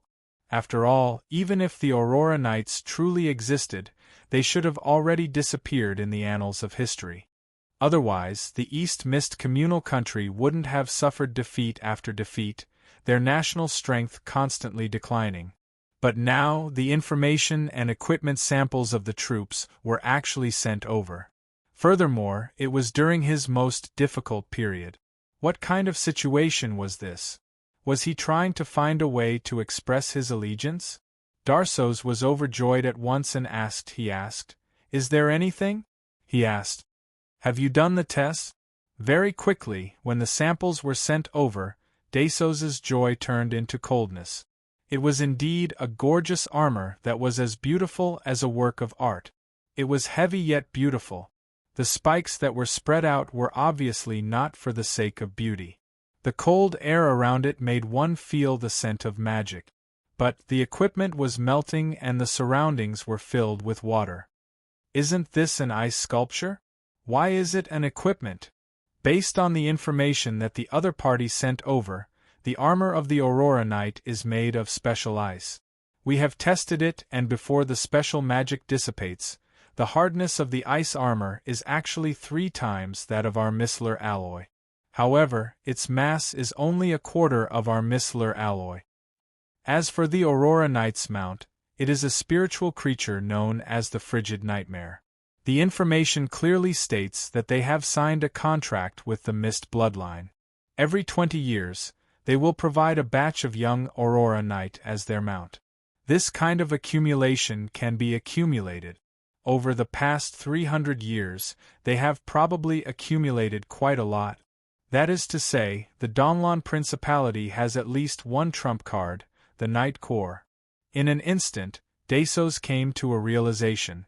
This was a show of goodwill as well as a display of strength.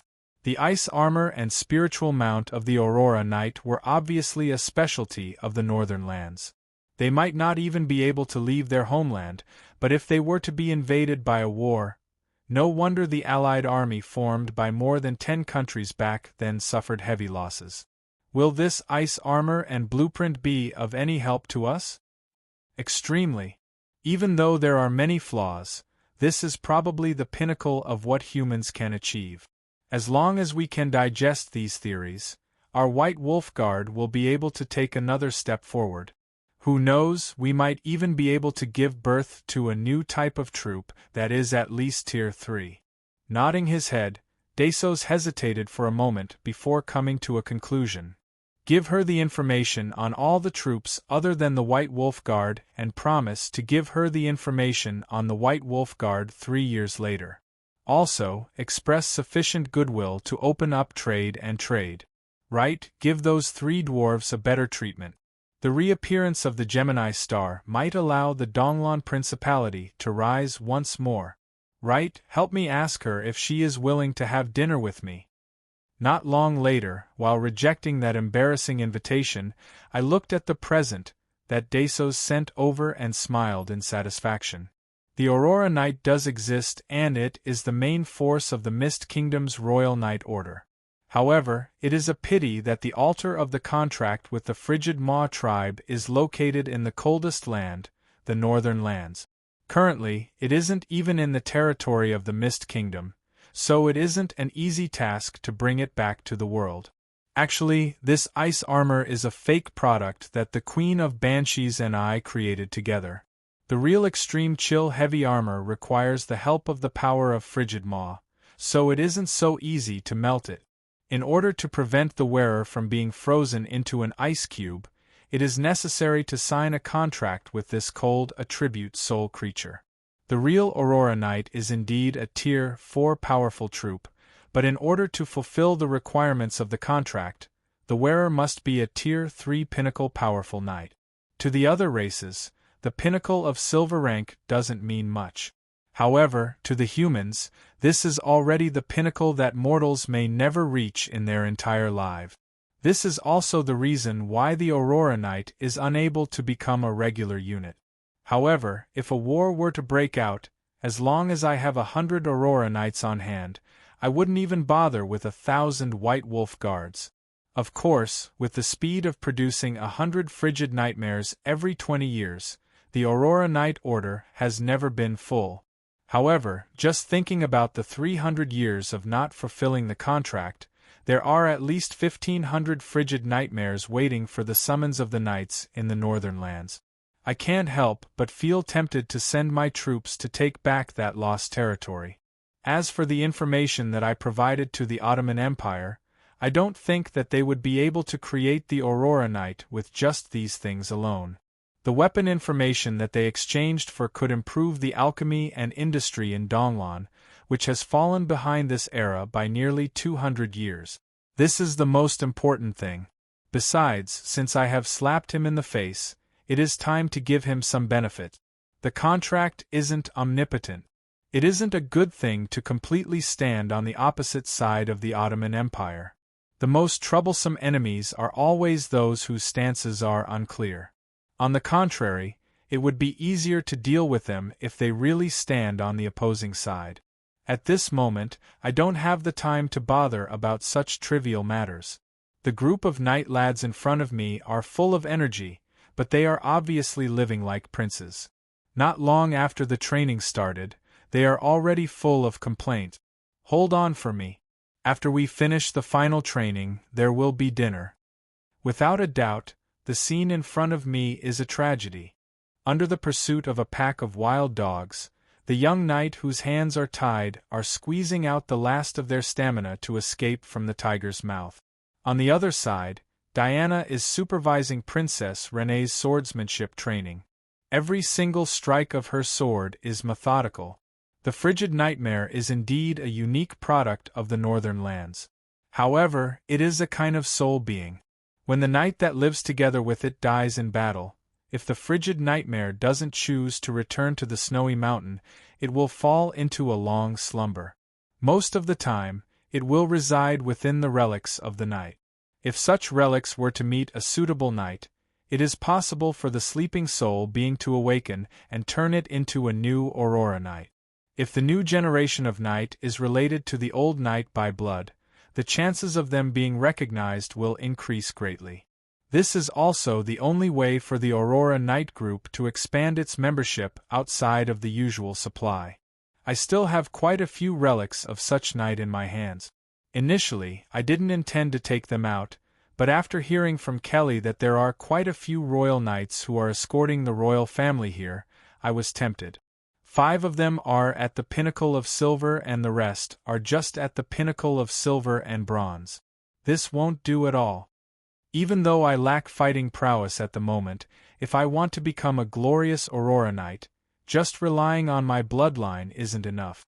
If you want to inherit the strength and glory of your ancestors, you must at least show me your ambition.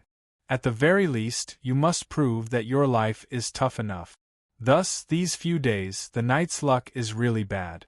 After the physical endurance limit test, the expected lunch didn't arrive. Instead, a new test is right in front of us. Yawn! Big sis, stop splashing water. We have caught a cold. There's no cure for a cold in the summer. However, after getting my permission, Momo doesn't hesitate and splashes another bottle of ice water. In an instant, the faces of the 2 youngsters turn pale.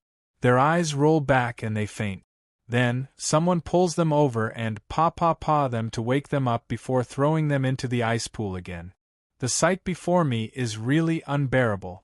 Kelly walks over stealthily and whispers in my ear. Sitting on the tip of a blade, stepping on charcoal fire, chasing after people like a wild dog.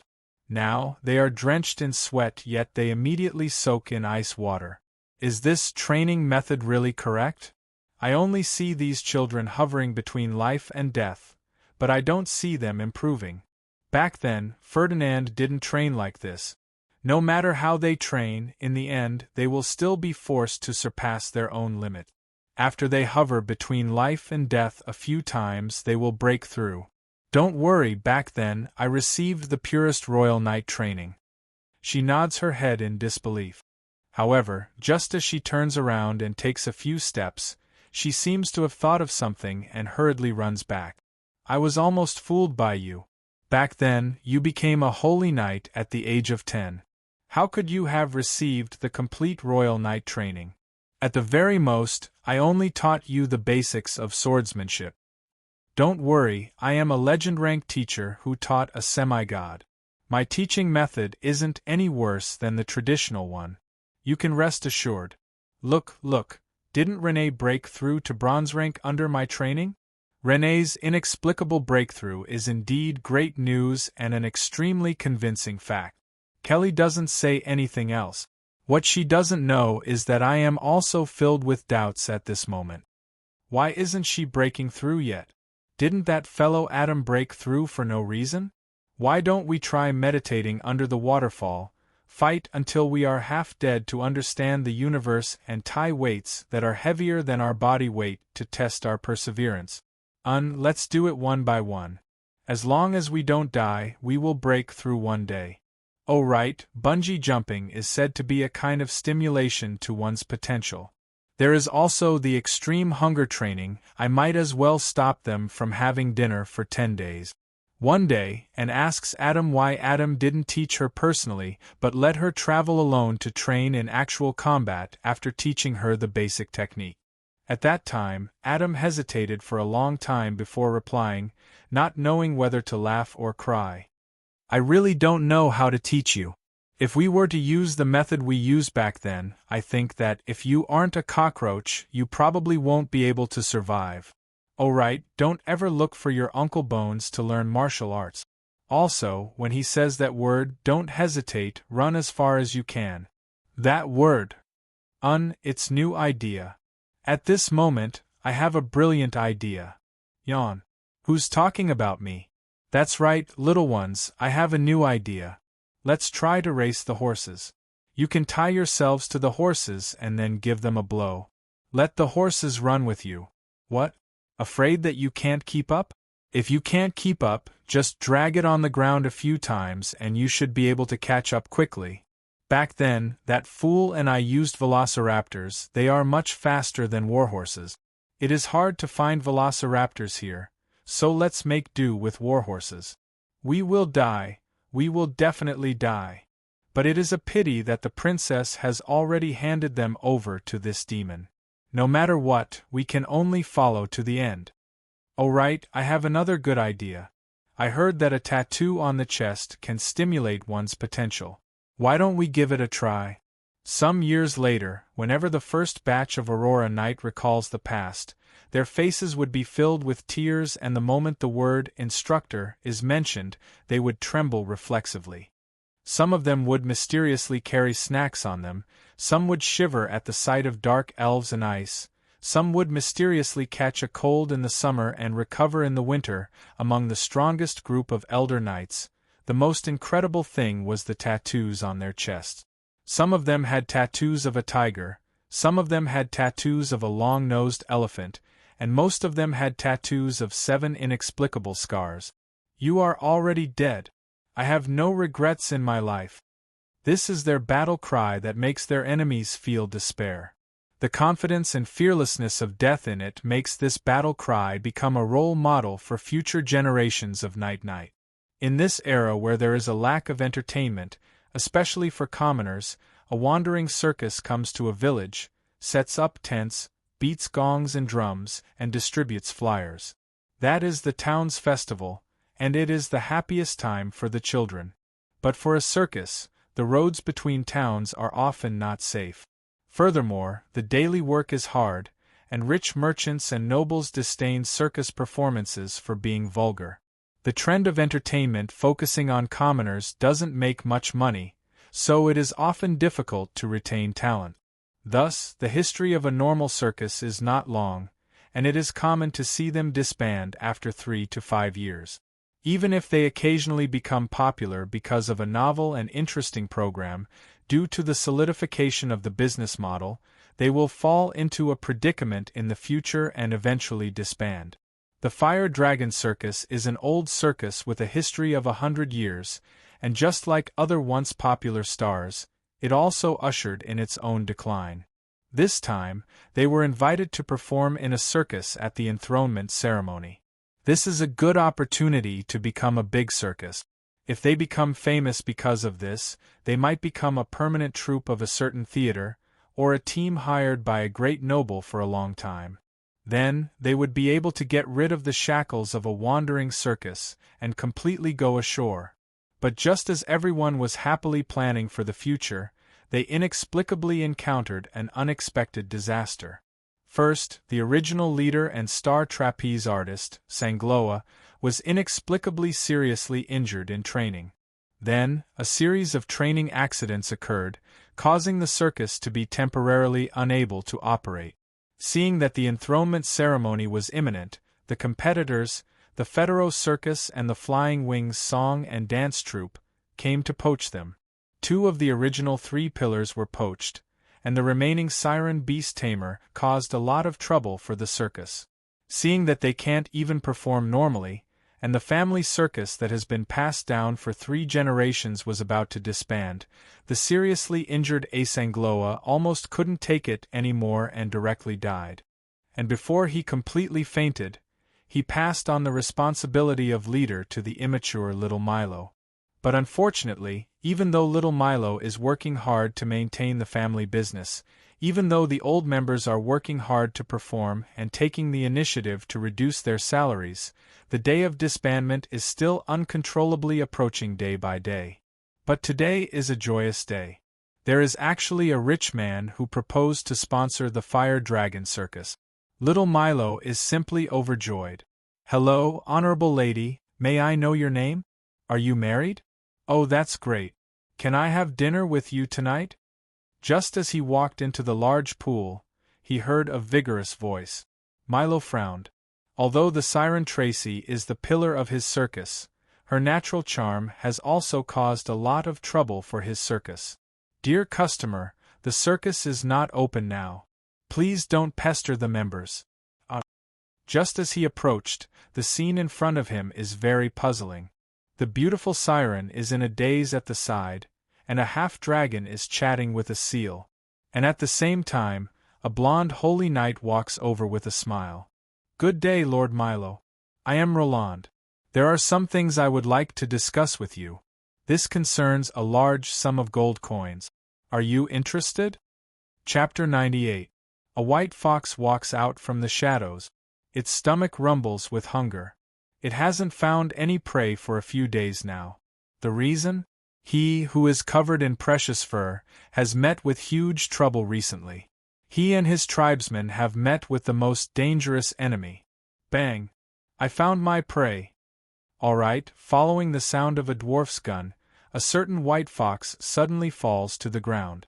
A short figure walks out from behind a tree. His entire body is covered in weeds. He seems to be in high spirits, obviously excited about this rare prey. But what follows after is the earth-shattering sound of sirens and sirens. You have guts to actually dare to poach in Count Karlach's private estate. Last time, you killed the Count's beloved ass wolf dog. Today you dare to hunt the Countess's favorite snow fox. You are courting death. All right, following the angry roar are over 100 furious guards. Caught for poaching? That marksman? Originally, I intended to come to the Fire Dragon Circus alone today. But before I could even walk out of the door, I met the Draken who was getting ready to set off.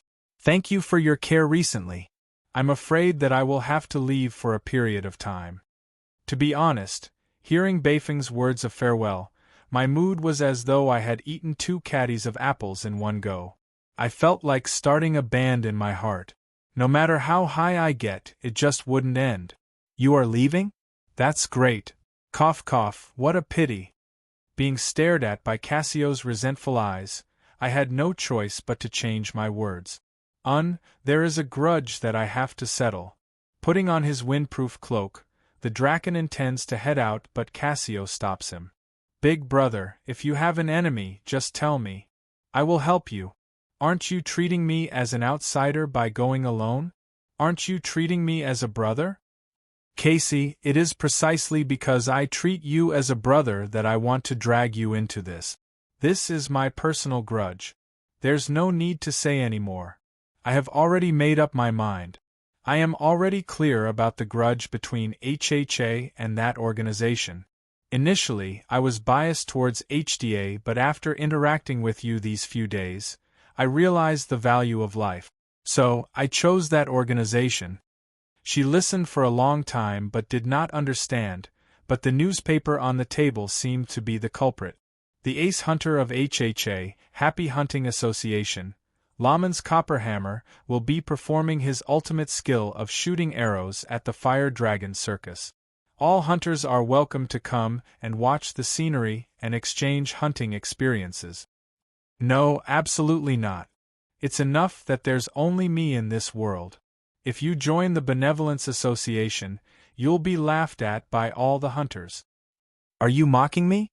Haha, big brother, didn't you tell me before that as long as I walk on the path that I think is correct, ridicule and contempt are just decorations for the ignorant? Big brother, don't say any more. I'm going to join the Benevolence Association. I'll accept this grudge. Since you have this determination, I won't say anything else. Come, let's work hard together for a better tomorrow for cute little animals. Ignoring the increasingly gay scene in front of me, I soon realized what had happened. The Benevolence Association is the abbreviation of the Benevolent Drool Association for Animals. In most countries, they are an unwelcome rabid dog organization, just like the Celestial Tower. As mentioned before, the occupation of drool is innately connected to terrorists. The Benevolence Association is one of the most prominent among them. Their aim is even more radical than the Wild Bull alliances against clothes, advocating returning to the origin. What they advocate is that all animals should have the same rights as intelligent beings. It sounds beautiful, but thinking about it, when the chickens and ducks you eat have the same rights as you, in the eyes of the Benevolence Association, wouldn't the existence of eating meat be equivalent to murderers? Alright, towards murderers, the Benevolence Association will tell you what is called the wrath of nature. Without a doubt, this is a scam. Can you imagine a certain citizen eating meat and drinking alcohol in public, only to be sentenced to death by the Benevolence Association? Thus, when a portion of their members injure others in public, causing huge trouble, the Benevolence Association becomes extremely unpopular. Of course, such extremists are the minority within the Benevolence Association. Most of the members of the Benevolence Association are still able to tolerate other people eating meat for the sake of survival. However, when it comes to hunting that exceeds the limits of food consumption, they are absolutely unable to tolerate it. Thus, the natural enemy of the Benevolence Association is the HHA, an organization that carries out hunting activities for fun. Most of its members are outstanding hunters and their goal is to challenge powerful or rare creatures. Due to the clash of ideologies between the two organizations, they have become mortal enemies in the long history of the HHA. At this point, I am completely shocked. It is one thing for a hunter like Beifong to not join the HHA, but for him to actually join the Benevolence Association where most of its members are drool. What is he trying to do? Not only did he join, he even affected Cassio, who is also an archer, to join as well. This is too ridiculous. Alright, end of reminiscing. Since our destination is the same, naturally we are walking together. The moment we arrive, Beifong is astonished to find out that his mortal enemy has been locked up in the royal prison for poaching. What is even more surprising is that he actually takes the initiative to ask for a way to save him. I have a grudge against that Lawmans. My close lover died under his gun. We have already crossed hands 6 times, with 3 wins and 3 losses. Since we meet once again on the surface, perhaps it is time for us to settle everything.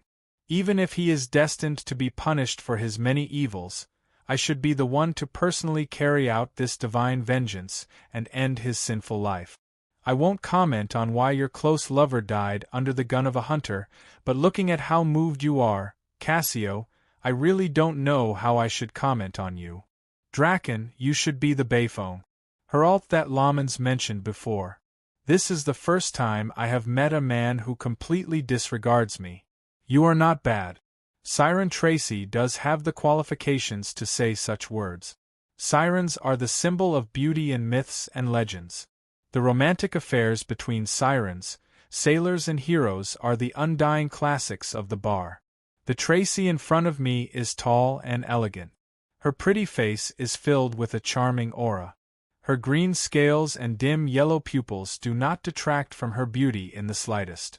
On the contrary, it adds a hint of exotic charm to her. Her slightly strange vibrating voice has an indescribable allure to it. Sirens are creatures that possess a natural charm.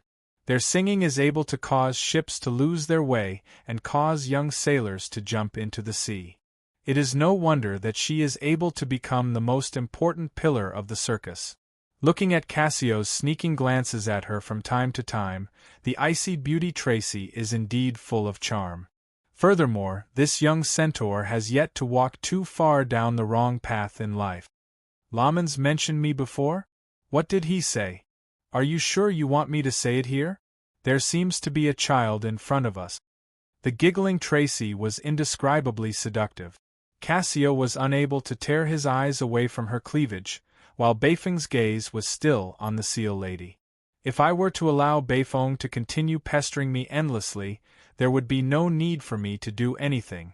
Thus, I directly took over the conversation and asked about serious matters. See God's blessing? I do have the ability, and I've even upgraded it before. I can turn 10 non-swimmers into swimming masters who can breathe underwater, but using this ability takes a lot out of me. Why should I help you? Alright, what followed was undoubtedly the time to haggle. Initially, I thought that as long as I spent some money to help the Fire Dragon Circus out of its predicament, it would be enough. However, I didn't expect that the siren's way of thinking is different from humans right from the start. She doesn't care about this circus at all. The reason why she is staying here is because of her promise to the previous leader, and also because it is convenient for her to live in the human world with this identity. Unlike the mermaids who have a good reputation, the siren is famous for being fickle and cunning. The reason why she rejected the poaching of the other circus without hesitation is because the benefits that humans are willing to pay are nothing in her eyes, and she finds it troublesome to change locations. At this moment, since someone has a request for her, it is impossible to get the siren to work for them without paying a price. 2 things. Help me deal with a person and help me save a person. If you agree, I will help you. The person who will save the person is that Lamans? Who is the person you want to deal with? Lamans is an old friend of mine. He was invited here to help me. It is indeed unjustifiable for me to send him to jail. A hateful person who doesn't know his place. He seems to be one of the nobles among you humans, a foolish weakling. This guest, the circus is currently closed. Please do not pester the members of the circus. Perhaps our conversation attracted the attention of others. The leader of the Fire Dragon Circus, Milo, actually appeared. Initially, since we had already come to an agreement privately, it has nothing to do with the circus. However, considering that this circus can perform during the enthronement ceremony, I might be able to play some tricks on it. Thus, I decided to take over this circus. However, what surprised me was that there was someone who was one step ahead of me. Lord Knight, Lord Count Karlach has already invested in the circus. He will be coming here to inspect today. Count Karlach? For some reason, this name sounds familiar. Tracy whispers into my ear. The person I want to deal with is that person. He is annoying and annoying. As long as you save Lamans and stop that fellow from pestering me, the blessing of the sea god is just a small matter. I hesitated. Saving someone is just a convenience and it isn't a big deal. However, it isn't worth it to offend a count in the capital of the Ottoman Empire. Rather than going around in circles, it seems that it would be faster to suppress this siren directly. I would like to see who it is, to see who dares to snatch my woman. Just as I was about to reject him, an arrogant voice comes from outside the door. For some reason, I find this voice familiar. After a few seconds, a panting fatty walks in from outside the door. Who dares to snatch the woman I have my eyes on? I was wondering why this name sounds familiar. So, it is an old acquaintance. It is the Count with broken eggs. It is obviously Count with broken eggs. No matter what, he is still a count. You must be polite. Count with half an egg, have you eaten? To think that you can flirt with women. The priest you found isn't bad. All right, ignoring the steel-faced count who doesn't dare to flare up, I turn my gaze towards the astonished Tracy. We have agreed to the conditions. Let's postpone the matter of saving someone for now. We need your help first. I want to become a mage. In the end, I want to become the disciple of a true mage. If you are able to help me achieve this, I will give you the sword that my grandfather left behind. When I found Cain's granddaughter, I didn't know how to persuade this young lady, who was born in a knight family who yearned for the path of a mage. Knight? My grandfather is a knight under the direct command of the royal family. Furthermore, he is a famous legend holy knight. In the end, what did he get? My old man put his life on the line for the royal family just to restore my grandfather's honor. In the end, he died on the battlefield. What did I get? Just the worn-out weapons and armor that my grandfather left behind? Cain's son, Slaysock Soria, in order to restore his father's honor, stepped onto the path of a knight. Back then, the royal family was impressed by the loyalty of the Soria family. Thus, they passed the weapons and armor that Cain used to Slaysock. However, before Slaysock could achieve his goal of restoring his father's honor, a new war broke out. In the end, what returned to the Soria family was only the armor and swords of the two knights. Do you want it or not? If it wasn't for the fact that you helped me pay for my school fees, I wouldn't even be discussing this deal with you. No matter how I look at it, it is an antique left behind by a legend. At the very least, I can sell it for a little more money.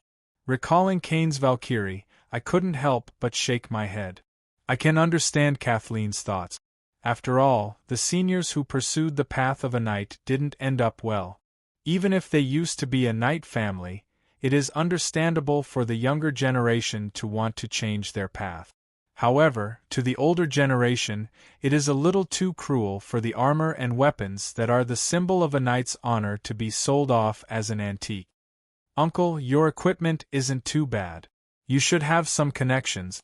Introduce me to a mage. A silver rank mage would suffice. If it really isn't possible, a bronze rank mage would do as well. This request isn't too high. However, as the successor of the legend Holy Knight family, is there something wrong with her? Indeed, I can introduce her to a mage. The law incantation user who followed Kolos from the church is a gold rank mage. He would definitely satisfy her request. However, at this moment, compared to the Swift Sword, who is a woman but is wholeheartedly trying to restore her family's honor, I don't really feel like introducing her. Give me your arm and relax.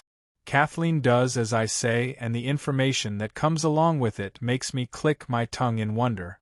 Kathleen Soria. Race, half-elf. Job, LV-14 alchemist. Strength, 9 agility, 11 stamina, 8 intelligence, 14 will, 12 charm, 14. Racial talents, none. Everything else is normal. However, her identity as a half-elf speaks volumes. In the end, Slythok still managed to find an elf wife and a half-elf daughter. Even if he died in battle at a young age, he could still be considered a winner in life. Furthermore, half-elves are born with low strength and weak physique, so they aren't suitable for the path of a knight. Looking at the bun that intentionally covers her ears, recalling the laws of the nobles in this country, I more or less understand what is going on. Half-elf, if I can help you resolve your natural weakness, are you willing to become a knight? After saying that, Kathleen immediately covers her ears and takes 2 steps back in shock. She was initially confident in her disguise, but she didn't expect that she would be exposed the moment they met. Cough, don't worry. I know that if your identity as a half-elf were to be exposed, you would lose your title in the human kingdom. I am definitely not threatening you. Think about it. If you are willing to sign a contract with me to become a sorceress, if you are willing to become a knight, look for me. I will introduce you to a decent knight teacher. At the very least, your future won't be an insult to the glorious name of the Soria family. Of course, if you still insist on the path of a mage in the end, I will also introduce you to a gold rank mage. However, that would be purely a transaction. Don't count on it for the subsequent 3-pack. Chapter 99. In the pitch-black night, a black shadow is running. Sometimes, he crawls on the walls using ropes, sometimes, he leaps on the roof beams, and sometimes, he passes through the pitch-black waterways. When the citizens look towards the source of the sound, they can only see the flapping of the black cape. The sentries that are stationed every 10 steps are meaningless to him. The fatal taps and spikes make him laugh. The patrolling guards are just decorations in his eyes. The high-bred hunting dogs with steel braces. Yep, this has indeed attracted his attention. The tall and straight curves almost make him forget about his mission. Yep, he is the justice of the night, the nemesis of evil, the undying hero, Batman. Cough, I almost made a cameo. Yep, that's right, he is the legendary beast hero Beifong. Herald. At this moment, when Beifong nears the inner layer of the prison, he immediately puts on the sewer cloak and transforms into a mouse. Then, he swaggers into the prison. The security of the Ottoman royal prison is tight. On the sturdy walls, the Eye of Truth is patrolling. Illusions and stealth are unable to hide from it. On top of the towering Mage Tower, there is no lack of guards who take turns to watch the situation. However, as a legendary item, the transformation of the sewer cloak is a complete transformation of the physical body. The user's cell structure is completely transformed into a mouse. This isn't something that can be detected by a detection spell that hasn't even reached the 6th circle. To find out the difference between him and a real mouse, the only way is to check his soul. As expected, there is no reaction at all even after a few consecutive spiritual lights sweep past. However, the guardian animals that the prison has reared have noticed this intruder. Aha, look at my mouse karate. You newbies can't even compare to my 4 tortoise students. You actually dare to challenge me, you are courting death. After transforming, the Beastmaster Hunter's natural aura of intimacy with animals is ineffective. However, facing a strong enemy, the mouse actually stands up and performs a set of magnificent techniques. After a series of punches and kicks, the attacking cats and hunting dogs are all knocked unconscious. That pitiful falcon has even lost more than half of its feathers, like a featherless chicken. In the end, it can only run away with its tail between its legs. However, what is surprising is that none of the animals are injured at all. He moves forward, countering every move that comes his way. The dangerous prison is like a flat land outside, unable to stop his footstep. Very quickly, he found his target. That Da Vinci, when he heard us singing, his face turned red in anger.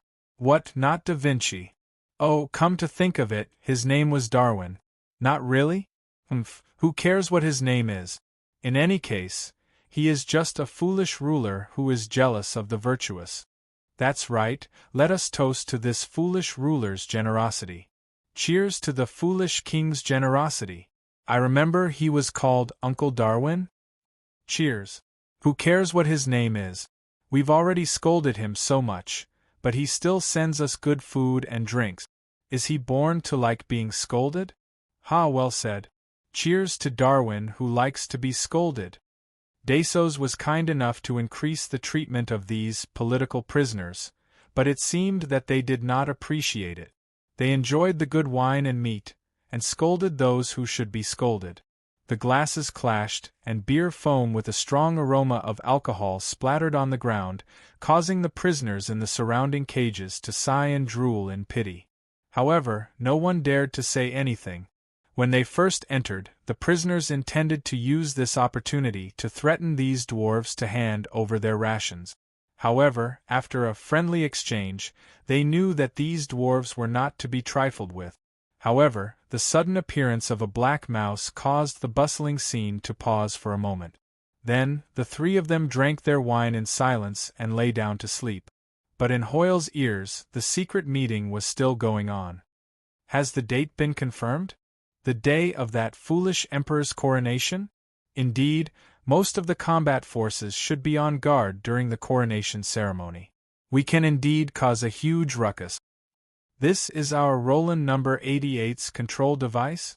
Ha, with this, we can directly tear down the walls and escape. Escape point?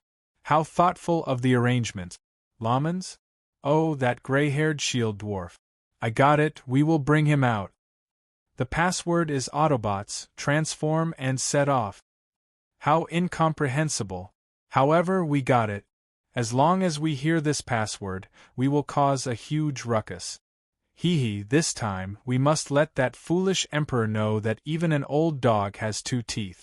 Dwarves may be short, but if he really angers us, we can still jump up and smash his knees. Pale Justice Attack Power, 20 to 25, Grade. Epic, High, Two-Handed Sword, User Requirement. Strength 12+, Holy Night Job Ultimate Holy Flame. Deals 30 points of silver flame damage to chaos creatures, 5 points of silver flame damage to normal life forms, perfect courage. Immune to fear type, death type magic, and innate abilities. The user will always be in a state of high fighting spirit. This effect can be shared with 3 party members. Advanced protection from evil. Reduces the damage dealt by chaos creatures by 10 points. Judgment of Justice. Activates the power of judgment bestowed by the soul gem. After the holy sword hits a chaos creature, it will be judged. If the other party doesn't pass the judgment, it will be completely destroyed. Duration, 10 minutes. Usage, 3 times per day. The silver holy sword in front of me radiates a thin silver light, but it carries the holy light of order. After regaining its original body, this holy sword has truly returned to its original form. Although this holy sword is still unable to reach legendary tier, as long as it is used against undead, demons, and other chaos creatures, it is basically a god equipment. Of course, if the opponent is a normal human, then it might as well be an excellent tier weapon. What I can foresee is that there will be no lack of undead and demons among my opponents, so I am extremely satisfied with it. But it is a pity that the enemies I am facing now don't belong to that category. Damn it! Why are there fishmen in the river? And sea beasts? Diving alone, I intended to dive into the underwater base to investigate, but I didn't expect to meet with enemies. If it wasn't for that cat's timely reminder, I might have been pierced through by a whale bone underwater. But now I am surrounded by fishmen wielding weapons, and there is even a demon shark swimming in the water. Behind the demon shark, there are actually 2 middle-level water elementals preparing their magic. Probably, the moment I entered the water, I was targeted by the sea folk. Unknowingly, I fell into the trap set up by the other party. Could it be that the Ottoman Empire can bribe the sea folk to guard the waters? No, that is definitely impossible. It is impossible for the sea folk to listen to the commands of humans. Then, Alos. Yes, that is the only possibility. The ancient water elemental god Alos. Legend has it that she is the wife of the ancient sea god Stonevilla. Going by seniority, she is the ancestor of the current sea god Oswile. Just like the unlucky fire elemental god Aralavis, she is also sealed in a seal on an island. But judging from the speed of the rise of the magic wave, it is obvious that she has been released. And the ones who are able to do this are most likely the sea folk. In the whispers of the demons, the various countries were attacked by the tribes and elemental descendants under the command of the ancient elemental gods. Looking at the current situation, it is obvious that the one the Ottoman Empire has to face is the water elemental god Alos. There should still be another 2 years before the elemental calamity. There isn't this part in the history. Forget it, I should think of a way to return first before thinking about it. The fishmen who are drooling at me with their mouths wide open aren't in a hurry. They circle around me and provoke me with their spears, but they don't start a decisive battle. It is as though they are a pack of wild wolves hunting for a bull, patiently waiting for their prey to show signs of fatigue and weakness. The silver sacred sword can still be used underwater. But judging from the previous exchange, my physical strength isn't even a third of what it is on land. Furthermore, if I were to fight with my full strength, I definitely wouldn't be able to hold my breath. If I don't think of a way to catch my breath, I might just die for no reason. And if I were to insist on escaping and reveal an opening, the whale bones with chains attached to them would probably turn me into prey. The barbed fishing net would also make me unable to move. Imagining the scene of me being stabbed with dozens of fish bones and harpoons, I can't help but shiver.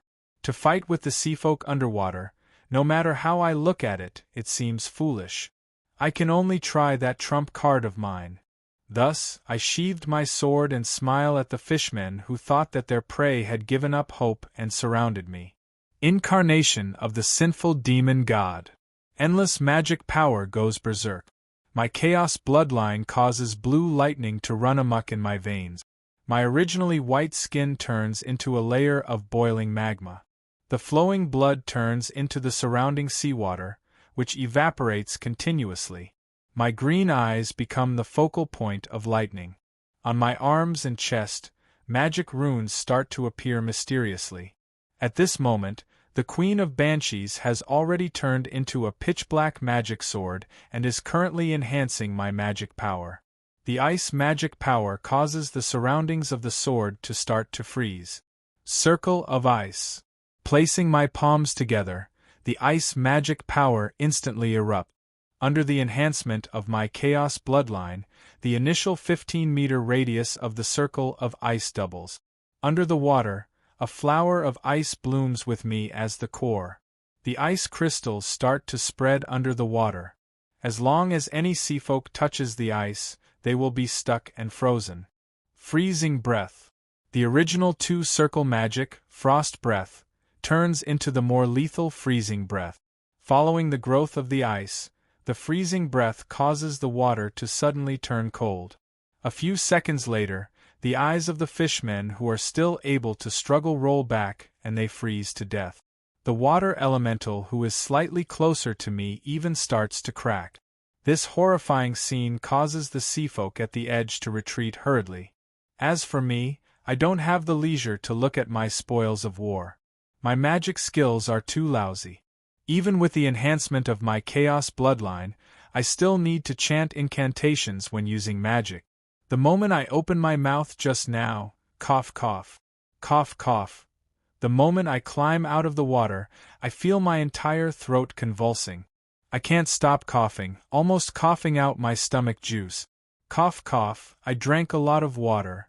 I almost died just like that. This way of dying is too embarrassing. Clang. A fishbone smashes fiercely on my back. Although I feel a slight pain on my back, the whalebone fishbone is broken. With the Titan's torso, which is comparable to an invisible armor, the spears of the fishmen are obviously not as lethal as they were underwater. When I look angrily at the fishmen on the surface of the water, realizing that their weapons are ineffective, they are already frightened to the point of surfacing. The weakness that I felt after transforming makes me feel indescribably uncomfortable. The river water that I drank makes me feel nauseous. It takes a moment for me to recover. But at this moment, I realize that a bigger problem is waiting for me. After transforming into the original sin demon god, my body expands by a whole size. The high-temperature lava on the surface of my body isn't just for show. Furthermore, the frost damages my clothes, so, destroy all the clothes that I brought with me. I am not Shueti. Do I really have to run back naked? Yes, at this moment I am really envious of those mystical superheroes in my previous life. I don't know how they are able to keep their clothes intact after an intense battle. Those who are still able to keep their underwear after transforming into a gigantic form are even more enviable. Especially a certain Hulk, who can transform into a 2 to 3 meter tall muscular tank from time to time, yet his boxers are still as firm as before. After a long silence, I finally squeeze out a question that has no morals at all. Heloise, can you turn into underwear? Go and die. You just asked me to turn into underwear. I will turn into a pair of scissor underwear with blades and make you a eunuch. Alright, considering the authenticity of Heloise's threat and the safety of my little brother, after contemplating for a moment, I finally give up on this brilliant idea. Finally, I thought of an idea. An idea that isn't really an idea that can reduce the degree of embarrassment to the minimum. Half an hour later, a black carriage passing by the embankment of the river is stopped by a cute little child. The little boy only has a leaf wrapped around his private parts. His entire body is dripping wet, but he is carrying a silver greatsword. That, uncle, can you bring me along? The weather is too hot, so I went for a swim. In the end, the tide rose and my clothes were washed away. Can you bring me to the church of the God of Law? I hold the greatsword in one hand and cover my private parts with the other. Even if I don't look at myself in the mirror, just by looking at my burning face, I am definitely blushing from embarrassment. If it isn't for the fact that fainting would be even more embarrassing, I really want to fall into a deep sleep. The moment a certain princess pops her head out of the carriage, she bursts into laughter. Roland, this reminds me of you when you were young. You were also so mischievous and loved to play with water. Do you still remember the days when Big Sister Kelly helped you bathe? Back then, you were also naked like this. Kelly, who is covering her mouth and giggling, that's enough. Since you are an older sister, don't you know that you shouldn't look at indecent things? Please don't stare down there anymore. Of course you can. Rollo, let Momo hug you. Someone hurry up and take care of this drooling mysterious creature. Hey, don't get touchy. Don't touch, don't flick, and don't pull. Even a little kid has chastity. Lord, so the important matter you were talking about is swimming naked in the summer. Although I don't want to criticize your hobbies, it is best for you to wear underwear next time. Also, you are indeed a core member of the Gentleman Alliance. Alright, Diana, you win. As long as you stop peeking at me, I will admit to everything. I have nothing to say about the Gentleman Alliance. At this moment, I finally see the mist emblem on the carriage clearly. I waited for 2.5 hours, my hair dizzy from the scorching sun. Yet, I ended up waiting for Renee and her group, who had just returned from a trip. Obviously, this is another murder case caused by the Star of Misfortune. How unfortunate! To think that I would have to run naked. Darn seafolk, I will never forgive you. Chapter 100. It was already pitch black outside, but I was still deep in thought under the lampstand. I didn't know how to put down the pen that I had been holding for a long time. In the end, I sighed and started writing. Respected Sir Ferdinand, long time no see. I wonder if everything is going smoothly in Sulphur Mountain City. 300 years have passed and a large number of inheritances and secret arts have been lost in the flames of war. The current Mist Royal Knight Order can't even be considered as a third-rate force. Perhaps our ancestors were a little too unqualified. I have already come to an agreement with the current generation of Mist descendants to provide some instructors to guide those newbies.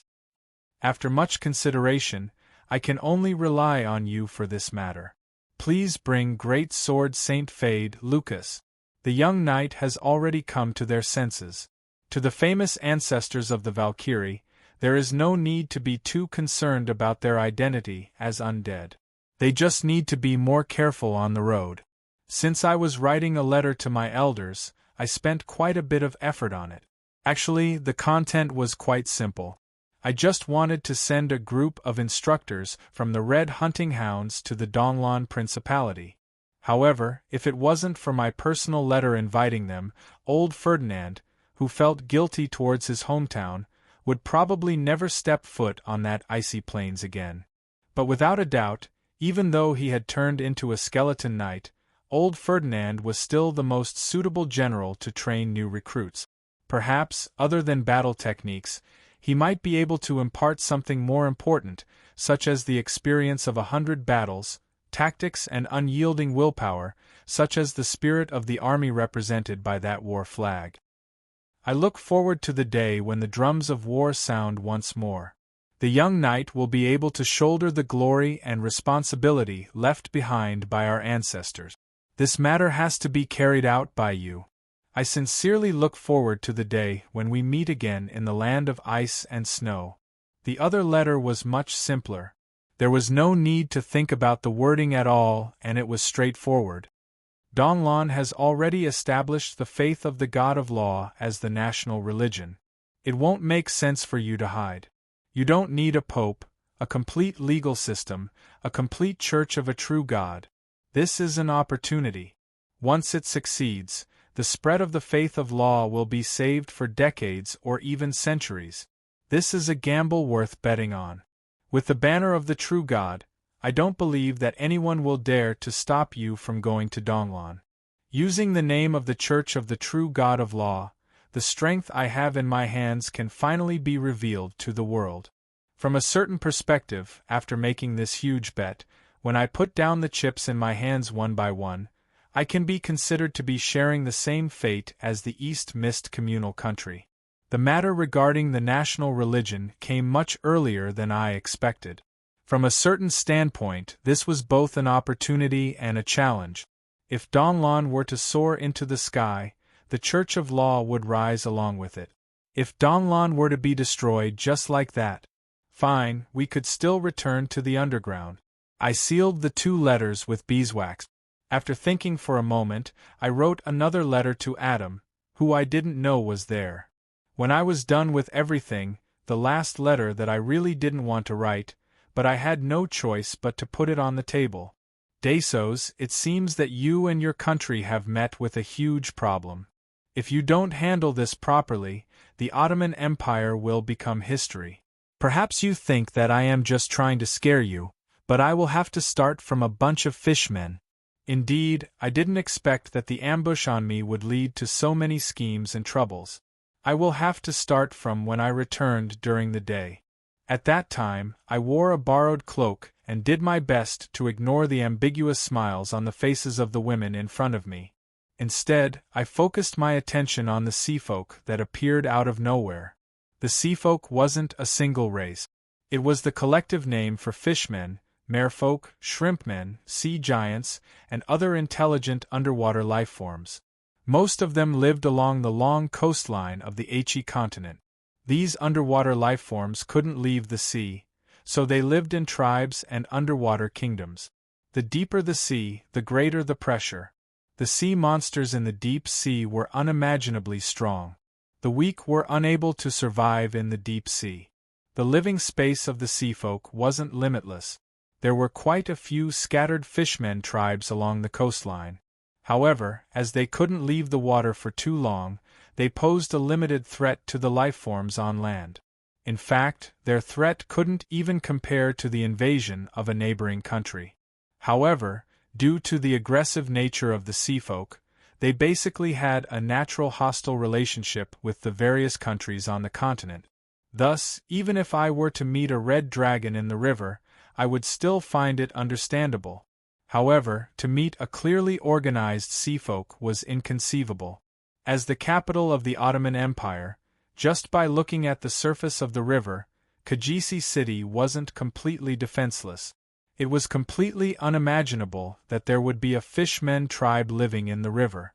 Fishmen, amphibious lifeforms that could survive in both freshwater and seawater, might exist along the river. However, a powerful fishmen tribe that could rear demon sharks would definitely not live in the river. After all, demon sharks are marine lifeforms. If they were to stay in the river for too long, they would die sooner or later. In other words, most of these fishmen followed the estuary in the opposite direction and arrived at this river town. This wasn't easy. All the cities along the river of the Ottoman Empire had their fleet. How could they not discover so many cities along the way? To think that they actually allowed the fishmen to come directly to the heart of the city? Why did they spend so much effort and take so many risks to come here? Could it be that they just wanted to take a look at this city and observe the enthronement ceremony? However, my doubts didn't last for long. Demon sharks and whale bones? Harpoons? Are their fins white? Those are the fishmen of the white whale tribe. Since you met them underwater and even got attacked by them, they should be here to loot this city. Not long after I reached home, I recalled that Siren Tracy is also a member of the Seafolk.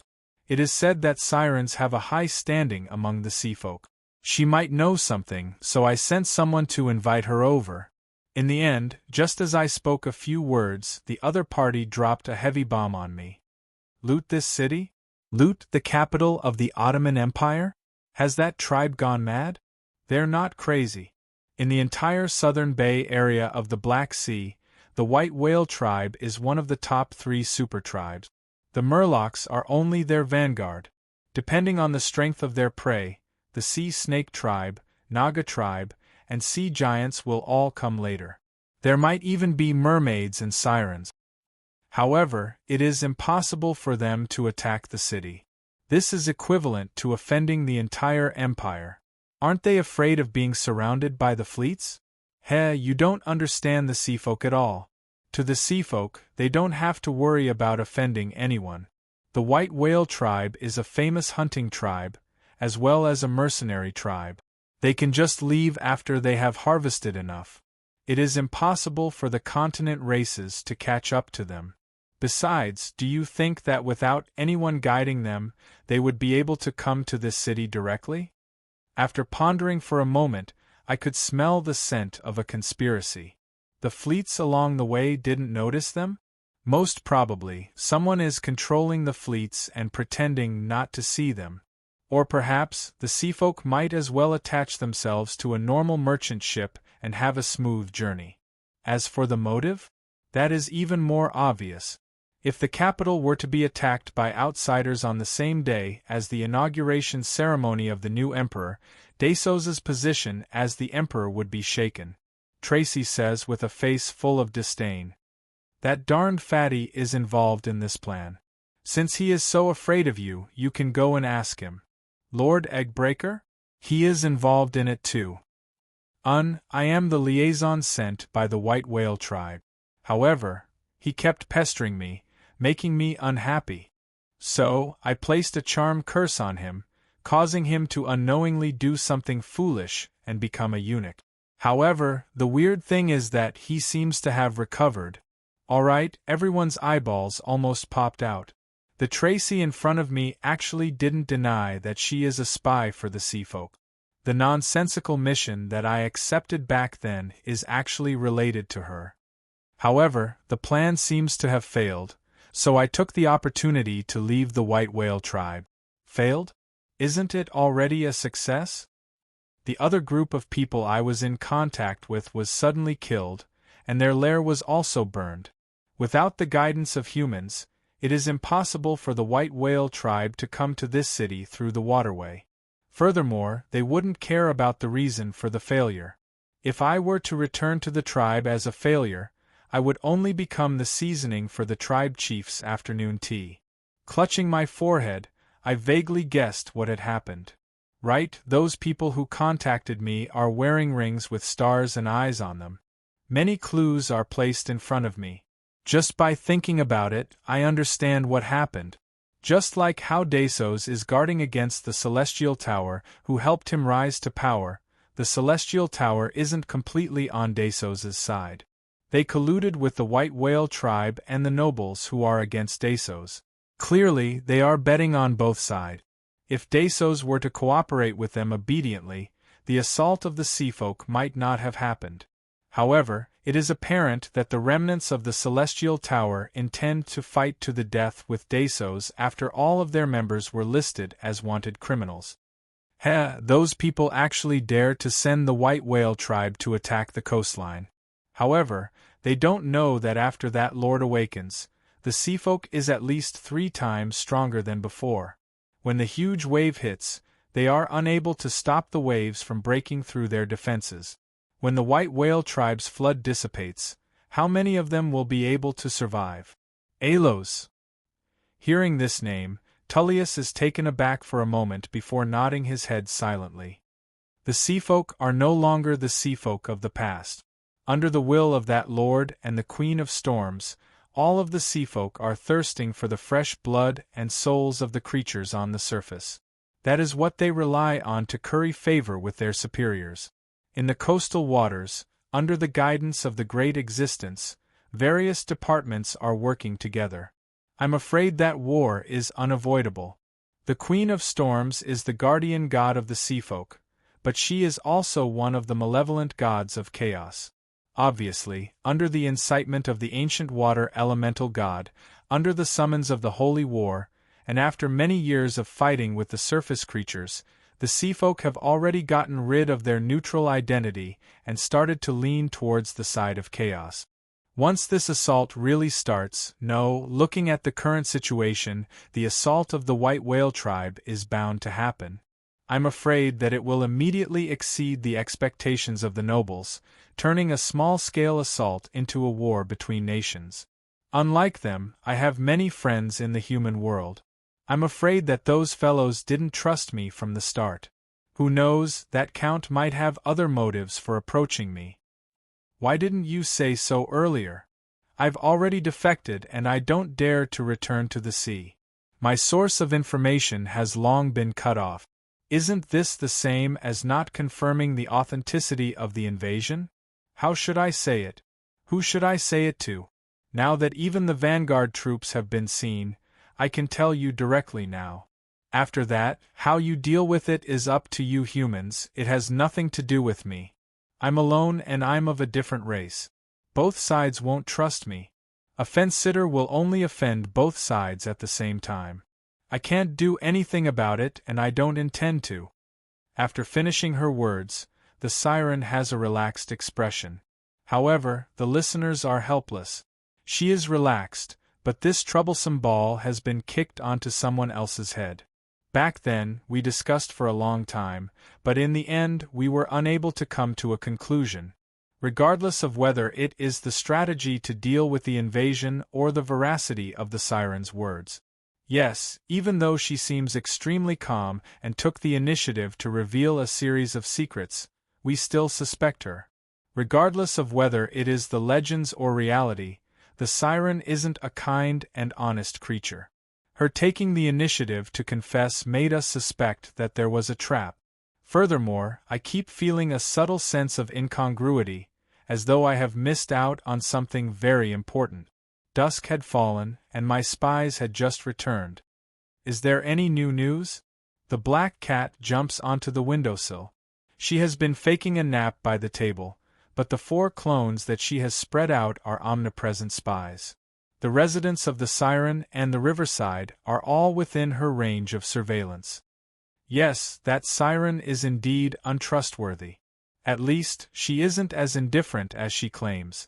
She sent out her seals to monitor the fishmen tribe in the river. As for herself, she even went to the Thief Guild and Mercenary Guild to entrust them. It seems that she is also looking for something. Something? It seems to be some kind of tribute. It is said that it is related to the sea god. Related to the sea god? Then, as a siren, it is only natural for her to look for it. Is there no other news? How is the situation in the river? The fishmen have started to build a camp in the river. It seems that they are really the vanguard troops, intending to prepare for the main army later on. I nod my head. The intelligence is accurate, but I still can't come to a conclusion. There is too little intelligence.